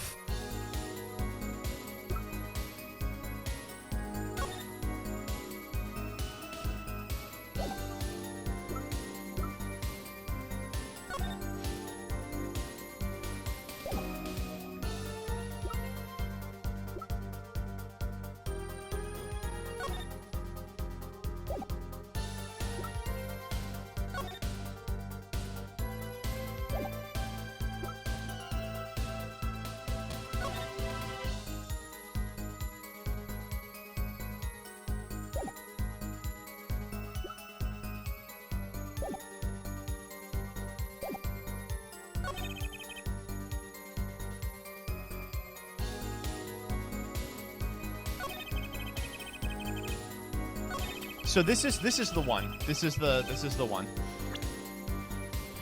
But the card is not in the bottle.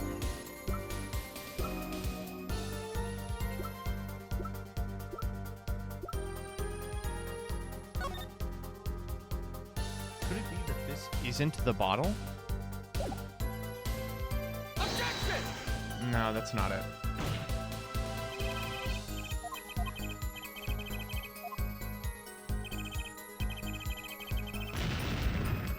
Oh my god, we got owned for that.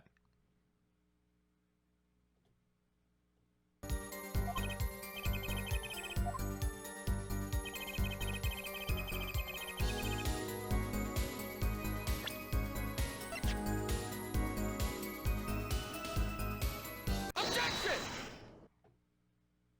We've done this already. I don't see a card in it. I don't know what happened to the card. I put it in the bottle. Perhaps a fifth person came. Mr. Gavin. Mr. Right as your client. Okay, we did this already. We looked in the bottle and there was nothing. Or did the card disappear? Where would the 5 of hearts have ended up?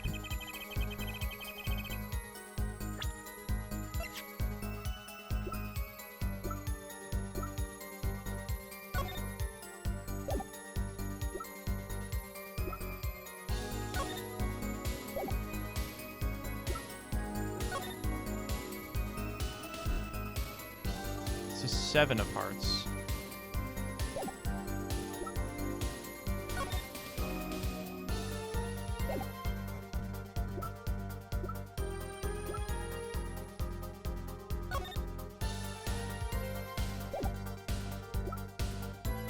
Oh my god, this is hard.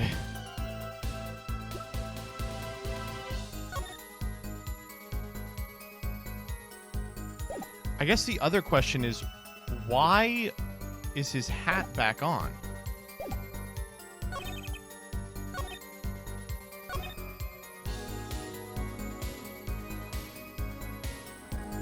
Wait, why does this photo exist at all?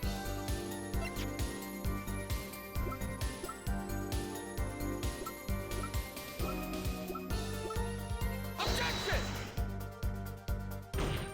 Okay, well.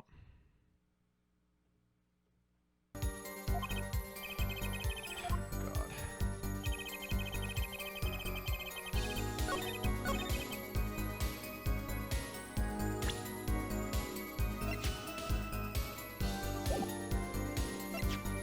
Objection!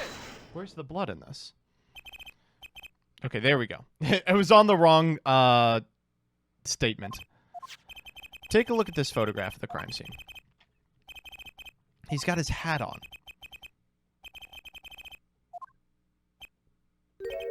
Good point. Justice. Next time you point out an inconsistency, put a little more oomph into it. Ah, I forgot to mention something. I was the one who put the hat on his head. You son of a bitch. He wore it through our entire poker game. After calling the police when I returned to the scene, his head was in full view. I picked his hat up off the floor and put it on his head. Why did you do that? All I could say is, I'm sorry. That's the only thing I touched at the crime scene. So Ms. Orley didn't see it being the victim's head? I'd think not. She was out cold. I believe I was the only one who witnessed his head. Here we go again. It just seems that our client is determined to lie his way through this case. He's our client, jerk. I believe that's enough of that. This witness's testimony is more like a travesty. It's riddled with lies. I'm beginning to see how you came to lose your attorney's badge 7 years ago. Well, you certainly have a unique way of treating your clients, Kristoph. I never knew. I believe it was you who threw the first stone? Okay, let's fucking keep going. It's now or never. Don't be misled. I haven't told a single lie here. When I noticed the trap, I put the card in the bottle to dispose of it. And when I put the hat on the victim's head, let's just say I had a reason for doing that as well. That reason is right here. That night, recall that I spoke with defense attorney Gavin after calling the police, just in case I recorded our conversation. Now that we're all here, I see no reason why I shouldn't play it back for the court. Kristoph, I seem to be in a bit of trouble.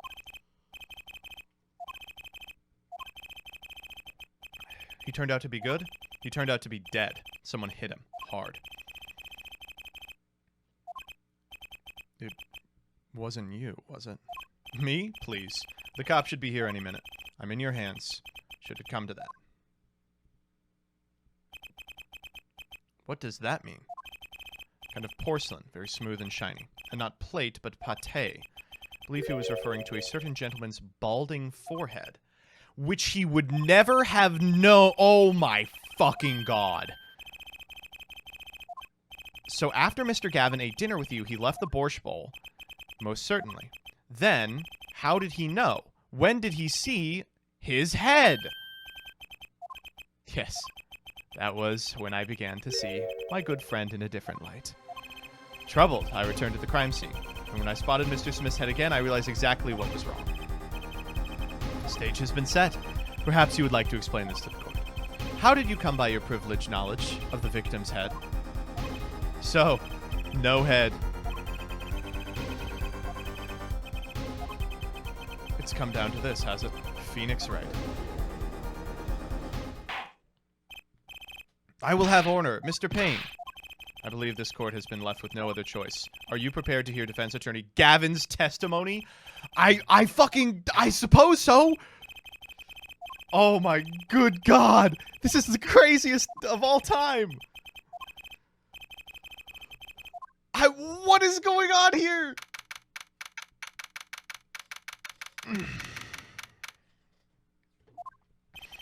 Mr. Gavin and Mr. Wright are both in the judge's chamber. Who'd have thought today would turn out like this? May I? Hello, sir. Please, pick a card. I'll take this one. Excellent. I have a message for you. The last hand is about to be played. You'll need a trump card to make it. This is the 5 of hearts.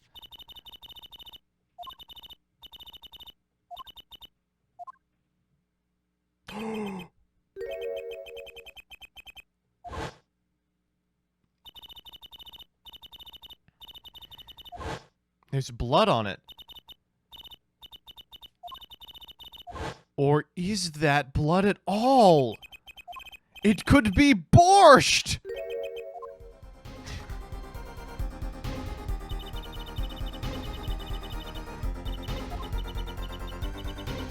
Oh shit, give me 1 second.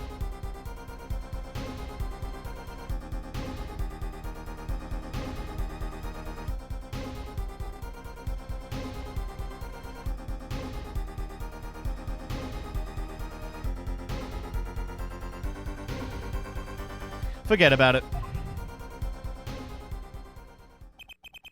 This bloodstained card is my trump card for finding the truth? I fell deep into thought as my mind raced to understand what this all meant. That girl. I'd seen her recently, but where? That's when I made the connection.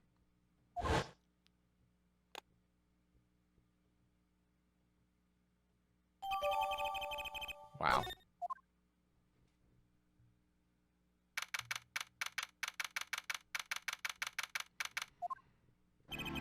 Court will now reconvene. Defense Attorney Gavin, will you please take the stand? Now then, if you would, Mr. Payne. Is this farce necessary, Your Honor? Believe me, far stranger things have gone on in this courtroom. Fine, I'll play along. How did you know about the secret beneath the victim? Okay. So Smith was bald. Forgive my curiosity, but what is it about this fellow's head?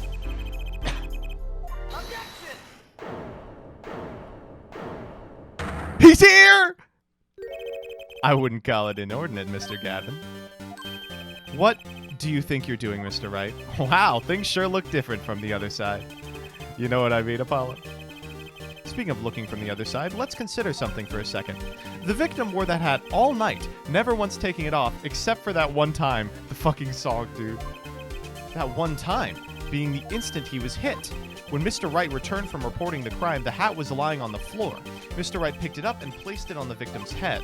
In other words, in order to have seen Mr. Smith's bald head, you would have had to be at the scene of the crime, at the time of the crime. In other words, you'd have to be the real killer, is what you're trying to say. Not bad, Apollo.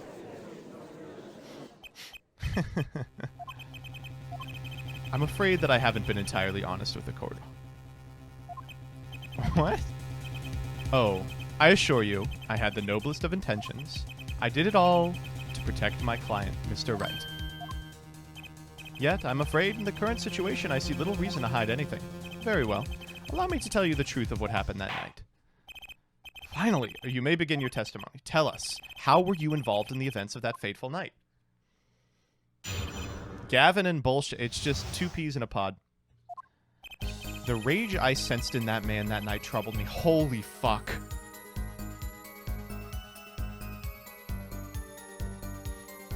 So I returned to the club, went down to the basement and peeked in through the little window to the hideout. It must have been right after the murder took place. The victim was dead, as he appears in the photo. A bald head, an unconscious girl, and Wright holding a bottle in his hand. I sensed that was not the best place for me to be at the time, and so I left. That's when the call came from Wright. Shit, that's really good testimony. Fuck.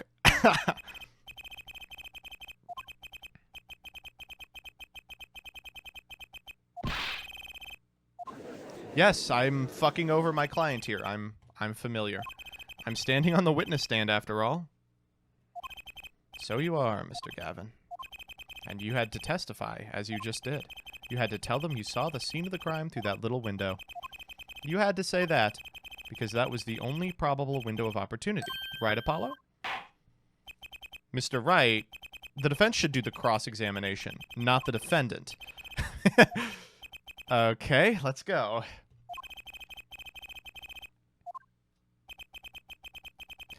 Oh my god. Okay, here we go. That fateful night. The rage I sensed in that man last night troubled me, so I returned to the car. Whatever. I went down to the basement and peeked in through the little window to the hideout. The little window? You mean the one used to keep watch up the stairs? Yes, a relic of the ancient past. Black Marketeers used it, I believe. So you went down the stairs to look through the window?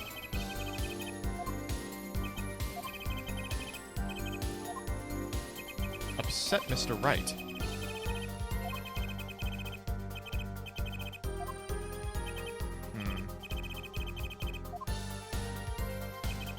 It's been right after the murder took place.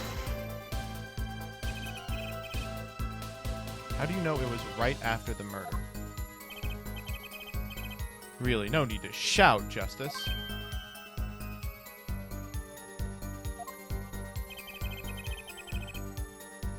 I was just getting to that part of my testimony. Ah, there he is. The coolest defense in the West we know and love. Even when you're standing up there on the witness stand, some things never change. I was afraid you'd change too, right? But you haven't. You and that overbearing personality of yours. With friends like these, who needs enemies? The victim was dead as he appears in the photo. By photo, you mean the second photograph of the crime scene? Precisely. You see, he wasn't wearing his hat then. I saw his head when he was dead. Mr. Wright came along and replaced the hat. Describe the scene of the crime for us. A bald head, an unconscious girl, and Wright holding a bottle in his hand. Those were the only three at the scene of the crime. Yes, as far as I saw, at least. Then we're back where we started. The killer was the defendant, Phoenix Wright. Who else could it have been? But why didn't you talk to the police? 2 reasons. First, I didn't actually witness the very moment of the crime. Second, my office was asked to defend Wright. Even after seeing what I had seen, I couldn't abandon my friend.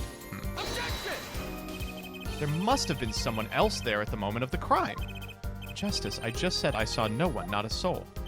But that goes against what Mr. Wright said. Ah, yes. This mysterious fourth person, who would conveniently be the real killer, I suppose. Glad to see we agree, Mr. Gavin. Let me pose a question.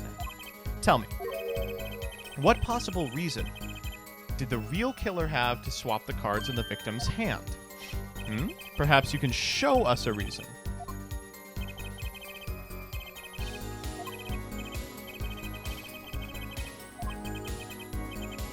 I know why. I know why. The reason that we had to swap out the ace is because the ace was covered in blood.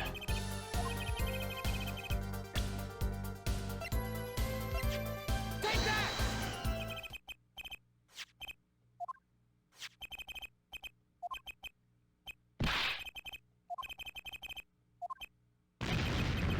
Oh! This is insane! Why wasn't I told about this? Could this be the missing fifth ace?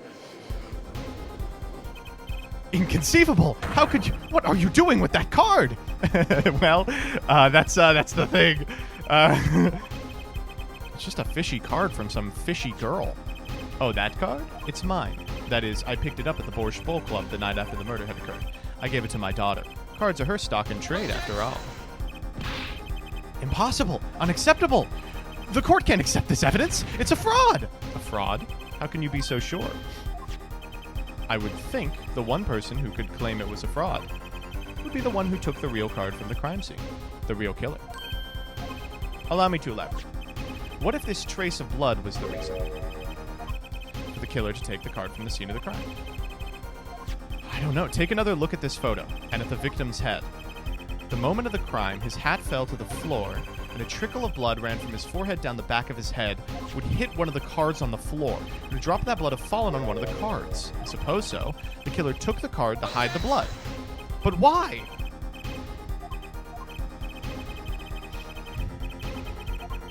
You know what a serious crime it is to conceal evidence. Oh, we can discuss the finer points of our legal system later. What's important now is that I've answered your question. You wanted to know why the killer would have taken a card from the crime scene. And now I've told you. That one drop of blood would have been decisive evidence, you see. Objection! How? Objection! Oh, God. I just love hearing him say objection. Oh!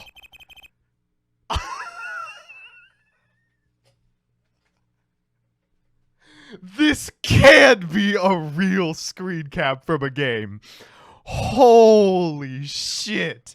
Oh, I assure you, it's quite based. It's amazing. Really. How a single drop of blood on a single card can lead us to the truth. It's simple. Well, Apollo, try picturing the scene of the crime.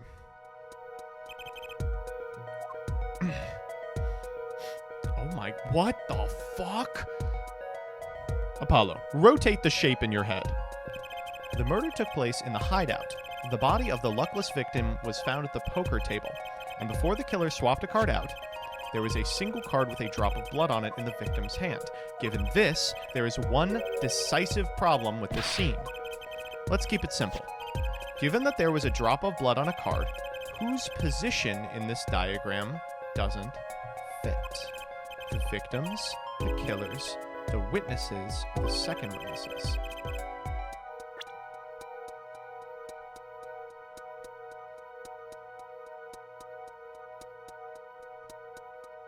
I have no fucking clue.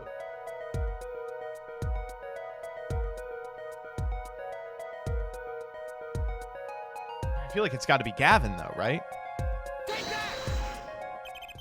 The second witness's position is the problem. The second witness's position is far less problematic than yours right now, Justice. Or perhaps perilous is a better word. Ugh. God damn it.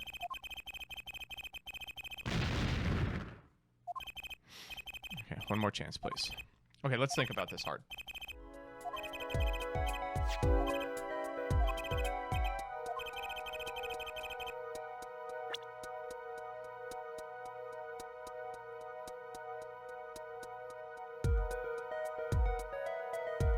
Have to be the killers, right? Because if the bloody card is on the floor, it can't be in the killer's hand.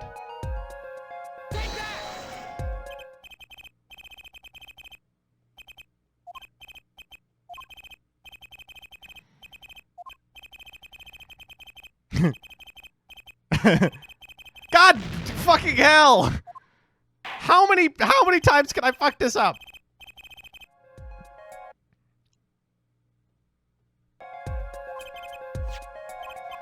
Okay, the victim.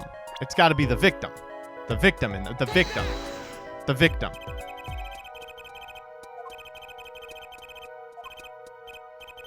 The victim was struck on the head, sending him back in his chair. Any blood would fall behind the body, not onto the table in front of him. Oh, sure, whatever. I was thinking one of the cards would be on the floor. Incidentally, we were sitting in swivel chairs. Oh, man. Try turning the chair around in your head.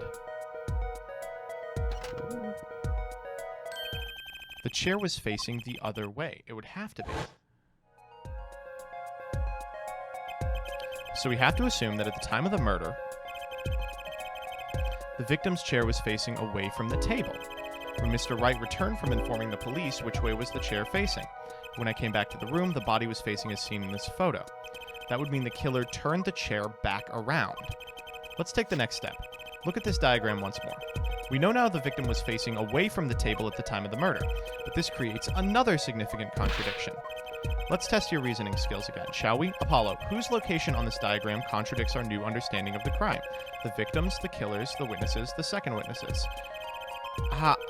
I mean, there's a couple of issues here. If the victim is facing away, the killer can't bean him in the same way that he did. But why would the victim turn around to play a game of poker. We'll say the killer here, but it could be the victim again. Yeah, the victim was struck from the front. Well, wouldn't it be hard for the killer to hit him from the front, sitting where his indicator currently is? I would think it'd be quite hard, yes. Yes, but what you're saying makes no sense. Why would the victim turn to face the wall in the middle of a game? I believe a sufficient reason will soon come to light. There's something in this diagram that makes far less sense. Look again at the diagram. If the victim was struck while he was sitting as shown here, where would his assailant be standing? Mark it on the diagram. Don't worry. Let's think it through and see what we find. We know the victim was facing towards the wall at the time of the crime. It's the only thing we know for sure. Forget about everything else. Where would the killer have to be standing to strike our victim from the front? He'd have to be standing in the fucking wall. The killer had to be standing here. You get points for flair, but that's about all you get. I hardly need to point out, standing there would be impossible. He's facing a cupboard. Or are you claiming the killer climbed the cupboard and hit him from above? Yes.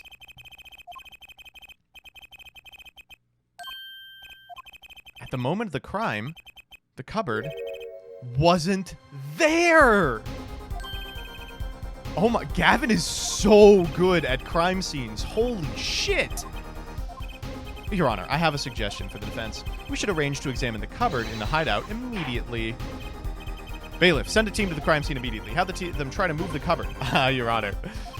There's one more thing you're mentioned for. Please give this to the bailiff. I see. You do belong in the courtroom after all, Mr. Wright. I do my best. What was that? But let's forge ahead here while we wait. Look at the diagram once again. It's been changed. If the killer was standing here at the time of the crime, then this cupboard wasn't here, which means, Apollo, try moving the cupboard. Holy shit, it's going to block the window. Oh my god, it's going to block the window. Holy fucking shit. As you can see, the cupboard wasn't the problem. At the time of the murder, it has to have been as shown here. Now everything is in place to reconstruct the moment of the crime. Oh my. What's this? Look at the diagram of the crime scene once more. We found another contradiction. What I believe to be the final contradiction. Notice something, Apollo? Our line of deduction is rapidly approaching its conclusion. Oh my god, I'm gonna come. No, we know exactly who it is. Which indicator in this diagram contradicts what we know about the crime?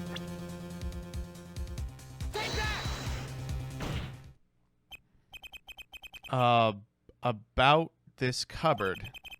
Are we all okay with assuming it was moved? Sure, why not?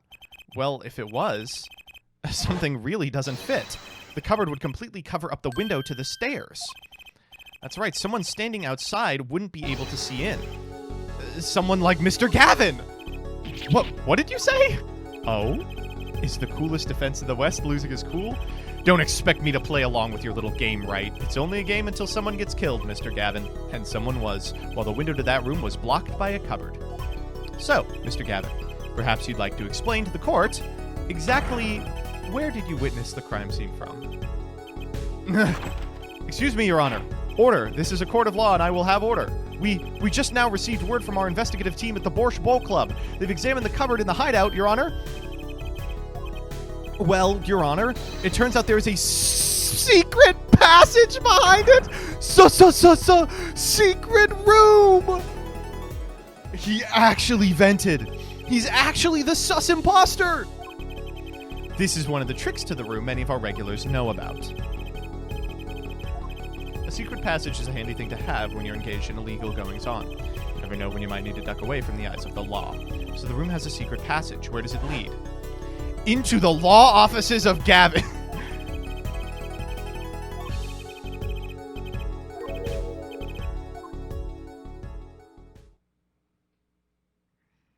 Oh my god.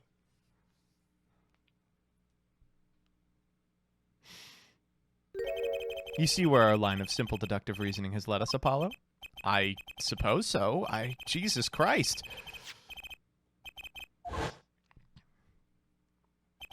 At the time of the murder, the window was blocked, and the victim's hat was off of his head for the few minutes between Mr. Smith's murder and Mr. Wright's return from calling the cops. In other words, the only place anyone could have seen the victim's bald head was from inside the hideout. Well, Mr. Gavin...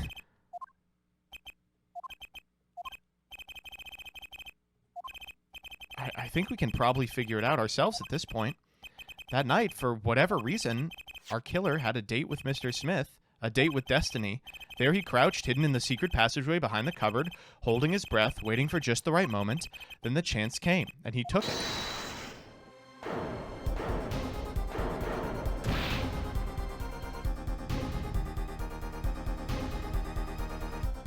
Why did you do that? Olga Orley was out cold, struck by Mr. Smith. Mr. Wright went upstairs to call the cops, leaving Mr. Shoddy Smith alone in the hideout with the unconscious dealer. Then our killer stepped out from the secret passageway and into the hideout. The victim heard the cupboard sliding aside, wheeled his chair around, and was killed. After the deed was done, the criminal must have seen the blood on the card, and so he swapped them.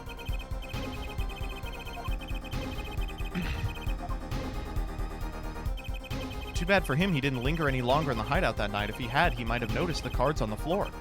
And the fact that they were all red.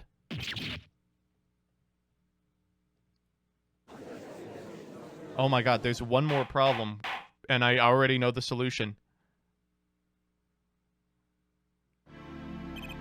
Well, it seems this trial has taken yet another turn. I'm truly, truly sorry I had to see this day come, Mr. Gavin. A pain! Prosecution will continue its investigation. As for Mr. Phoenix Wright, the defendant, he is hereby cleared of all suspicion. Ah! Believe me when I say that I don't believe this is happening, Mr. Gavin. But I'm afraid circumstances call for me to issue a warrant for your arrest immediately. Oh no. We can wrap this up now. Oh, no need to apologize. I rather enjoyed myself. It's not every day you get to witness a legendary attorney's dirty tactics firsthand. Your point, Mr. Gavin? Frankly, Your Honor, I'm shocked. That a person of your caliber would be taken in by such a low-grade parlor trick. The defendant is cleared of all suspicion? This is hardly the time for jokes, Your Honor.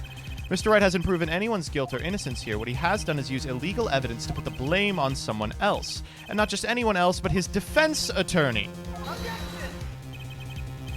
Desjardins, thank you for the sub. Let me ask you, Mr. Gavin, is there any reason at present to suspect me of wrongdoing? Of course. The bottle. Oh, no, I knew it. He's going to say the bottle is covered in your fingerprints. How do you intend to explain away the fingerprints on the murder weapon? And not just any fingerprints. Am I right, Mr. Payne? Yes, they are your fingerprints upside down.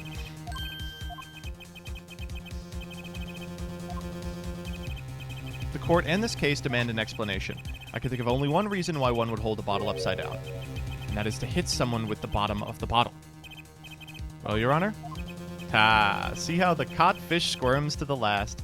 Well, Apollo, your boss seems awfully concerned about this bottle still, but I'm sure you can come up with a suitable explanation, just like that. Yeah, why would he grab the bottle upside down?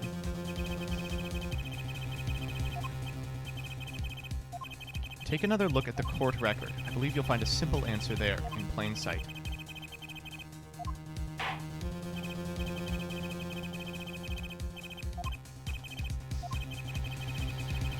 Oh, God.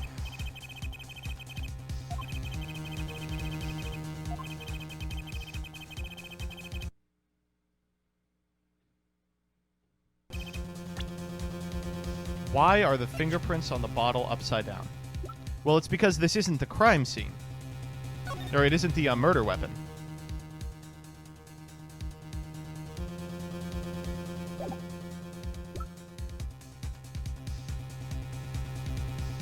don't know how, though. How I prove that.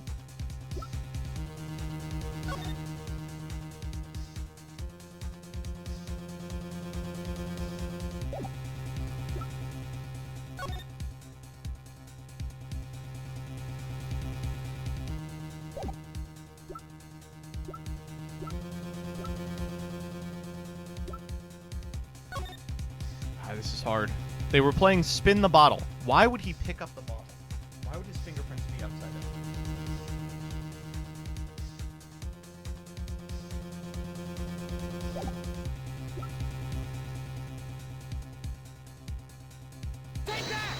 I mean, this isn't going to do it.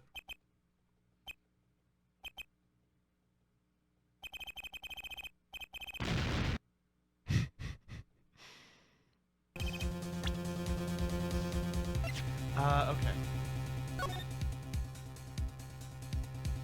Why would the fingerprints be upside down?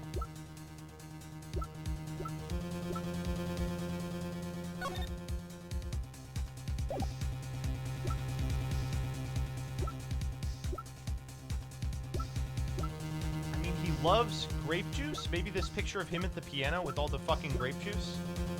Take that!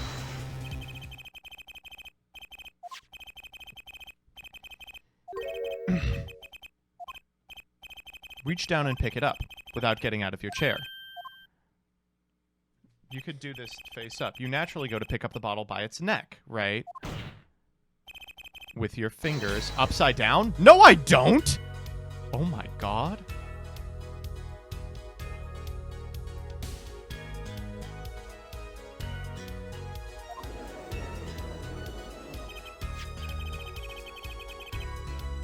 Look at the photograph taken on the night of the murder. The defendant, Mr. Wright, is seen here playing piano, bottles of grape juice on the floor to the side of his piano bench. He would have naturally picked up the bottles upside down several times. Recall our dinner that evening, Kristoph. I was drinking my usual juice then, too. Basically, you used the bottle on the table to do the deed, but then you must have remembered. So you went and picked up one of the bottles from under the piano, and you switched the bottles, and took one of Mr. Wright's bottles to make it look like the murder weapon. That's why there's no fucking card in this thing!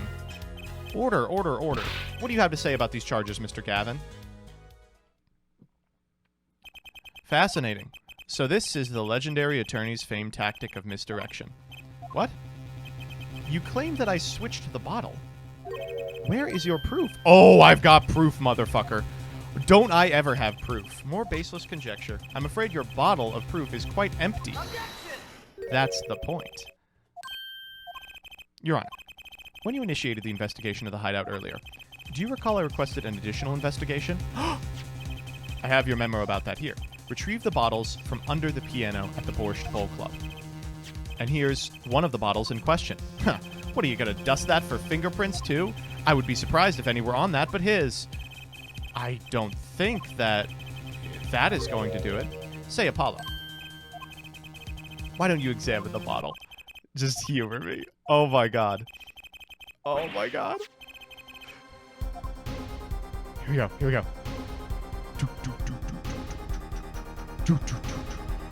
What the fuck?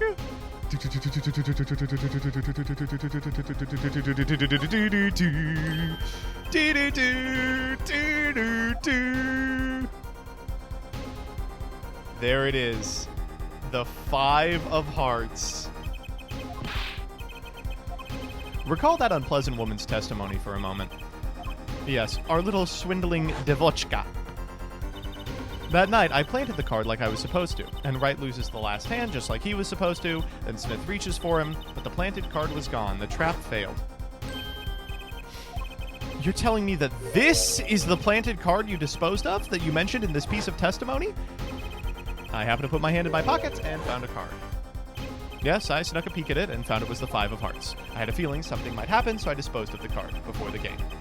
Disposed? Where? There was an empty bottle of grape juice I had been drinking right beside me. I threw the card inside. Oh, man, let's go. The 5 of Hearts. This is the card. The bottles were swapped, and the only one who could have done that was the 4th person in the club that night. You, Mr. Kristoph Gavin. Oh.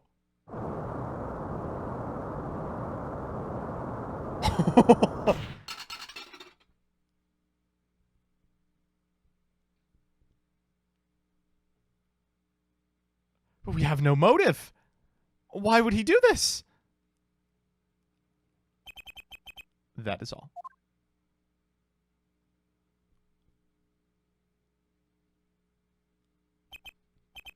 Is this your idea of revenge, Phoenix Wright? Revenge? Revenge for the events that took away your attorney's badge 7 years ago. My past is like my logic, straight and true. Nothing's changed. All I did was point the finger of justice in the proper direction. Fine. I'm glad we could have this little tete-a-tete, right? What about me?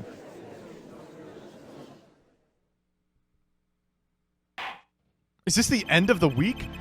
We have come to the end of our trial. Mr. Payne, do you have a report for us on Kristoph Gavin? He's admitted everything. We're processing his arrest now. One has to wonder why he would do such a thing. He didn't even have a connection to the victim. Not that we know of. Mr. Wright, do you have anything to add? I'm afraid I can't shed any more light on the matter. About this victim, Mr. Shady Smith, his occupation was listed as traveler, an odd profession to be sure, and that's all we know about him. I'll arrange a follow-up investigation? Good. Mr. Wright, yes? 7 years, and you still haven't lost your touch. Kristoph Gavin was a man with much significance for me, both as a friend and a lawyer. He was extremely talented, to be sure. I needed 2 things before I could confront him. The first was a place where no injustice would be tolerated, this courtroom. The second was a man who would tolerate no injustice. In other words, a defense attorney. You, Apollo. Me?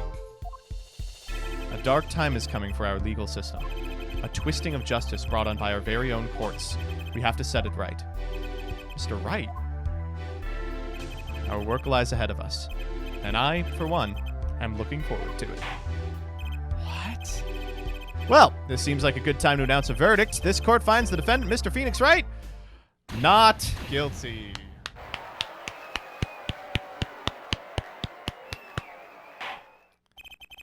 Court is adjourned. Jesus Christ.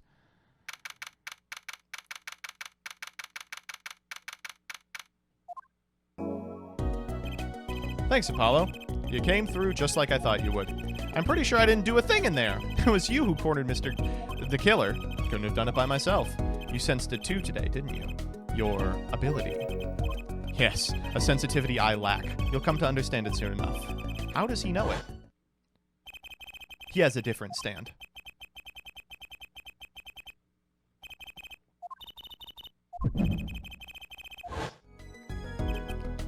What was that, Mr. Wright? You'll have to find the answer to that question yourself.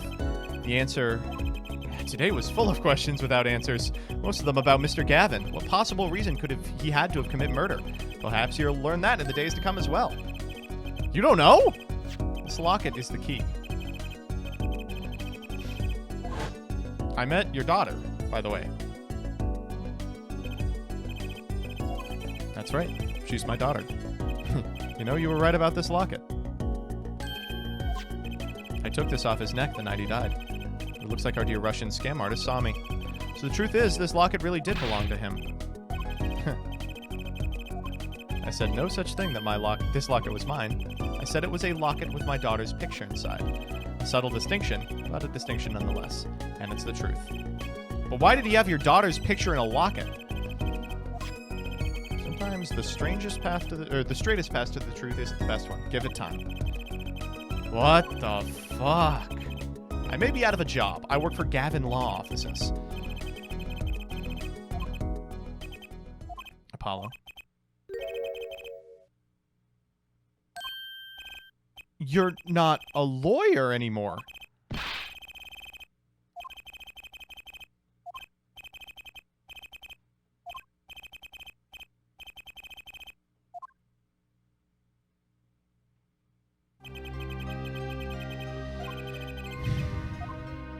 The legendary trial, and at the middle of it was one man, Phoenix Wright. That case reached its sad conclusion and he left law for good. Have you ever thought about coming back to the courts? I'm not qualified to stand in a court of law, I'm afraid. Forged evidence? Talking about evidence that shouldn't have existed. A naughty magician's trick.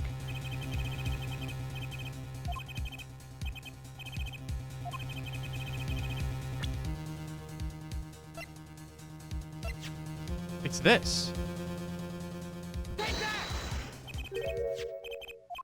I got this from your daughter. Yes, that card couldn't have been found at the crime scene. Because the killer took it with him when he left, leaving the wrong card in its place, luckily for us. The reason he freaked out about it is because it's in his possession.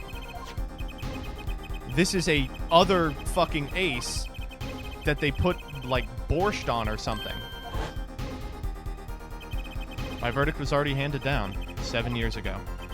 Then you really... Yes, I forged this card. One look at the crime scene should have told you it wasn't real. But you can't do something like that and call yourself an attorney. Who's calling themselves an attorney, Apollo? So it's true. The rumor is true. 7 years ago. None of that matters much now, does it?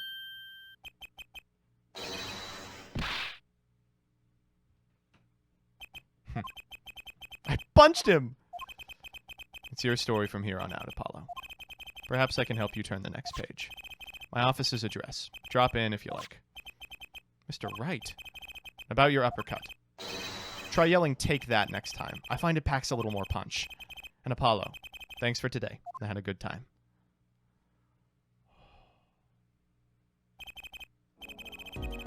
That was the first trial! What the fuck? Oh! Oh my god, this was so cool!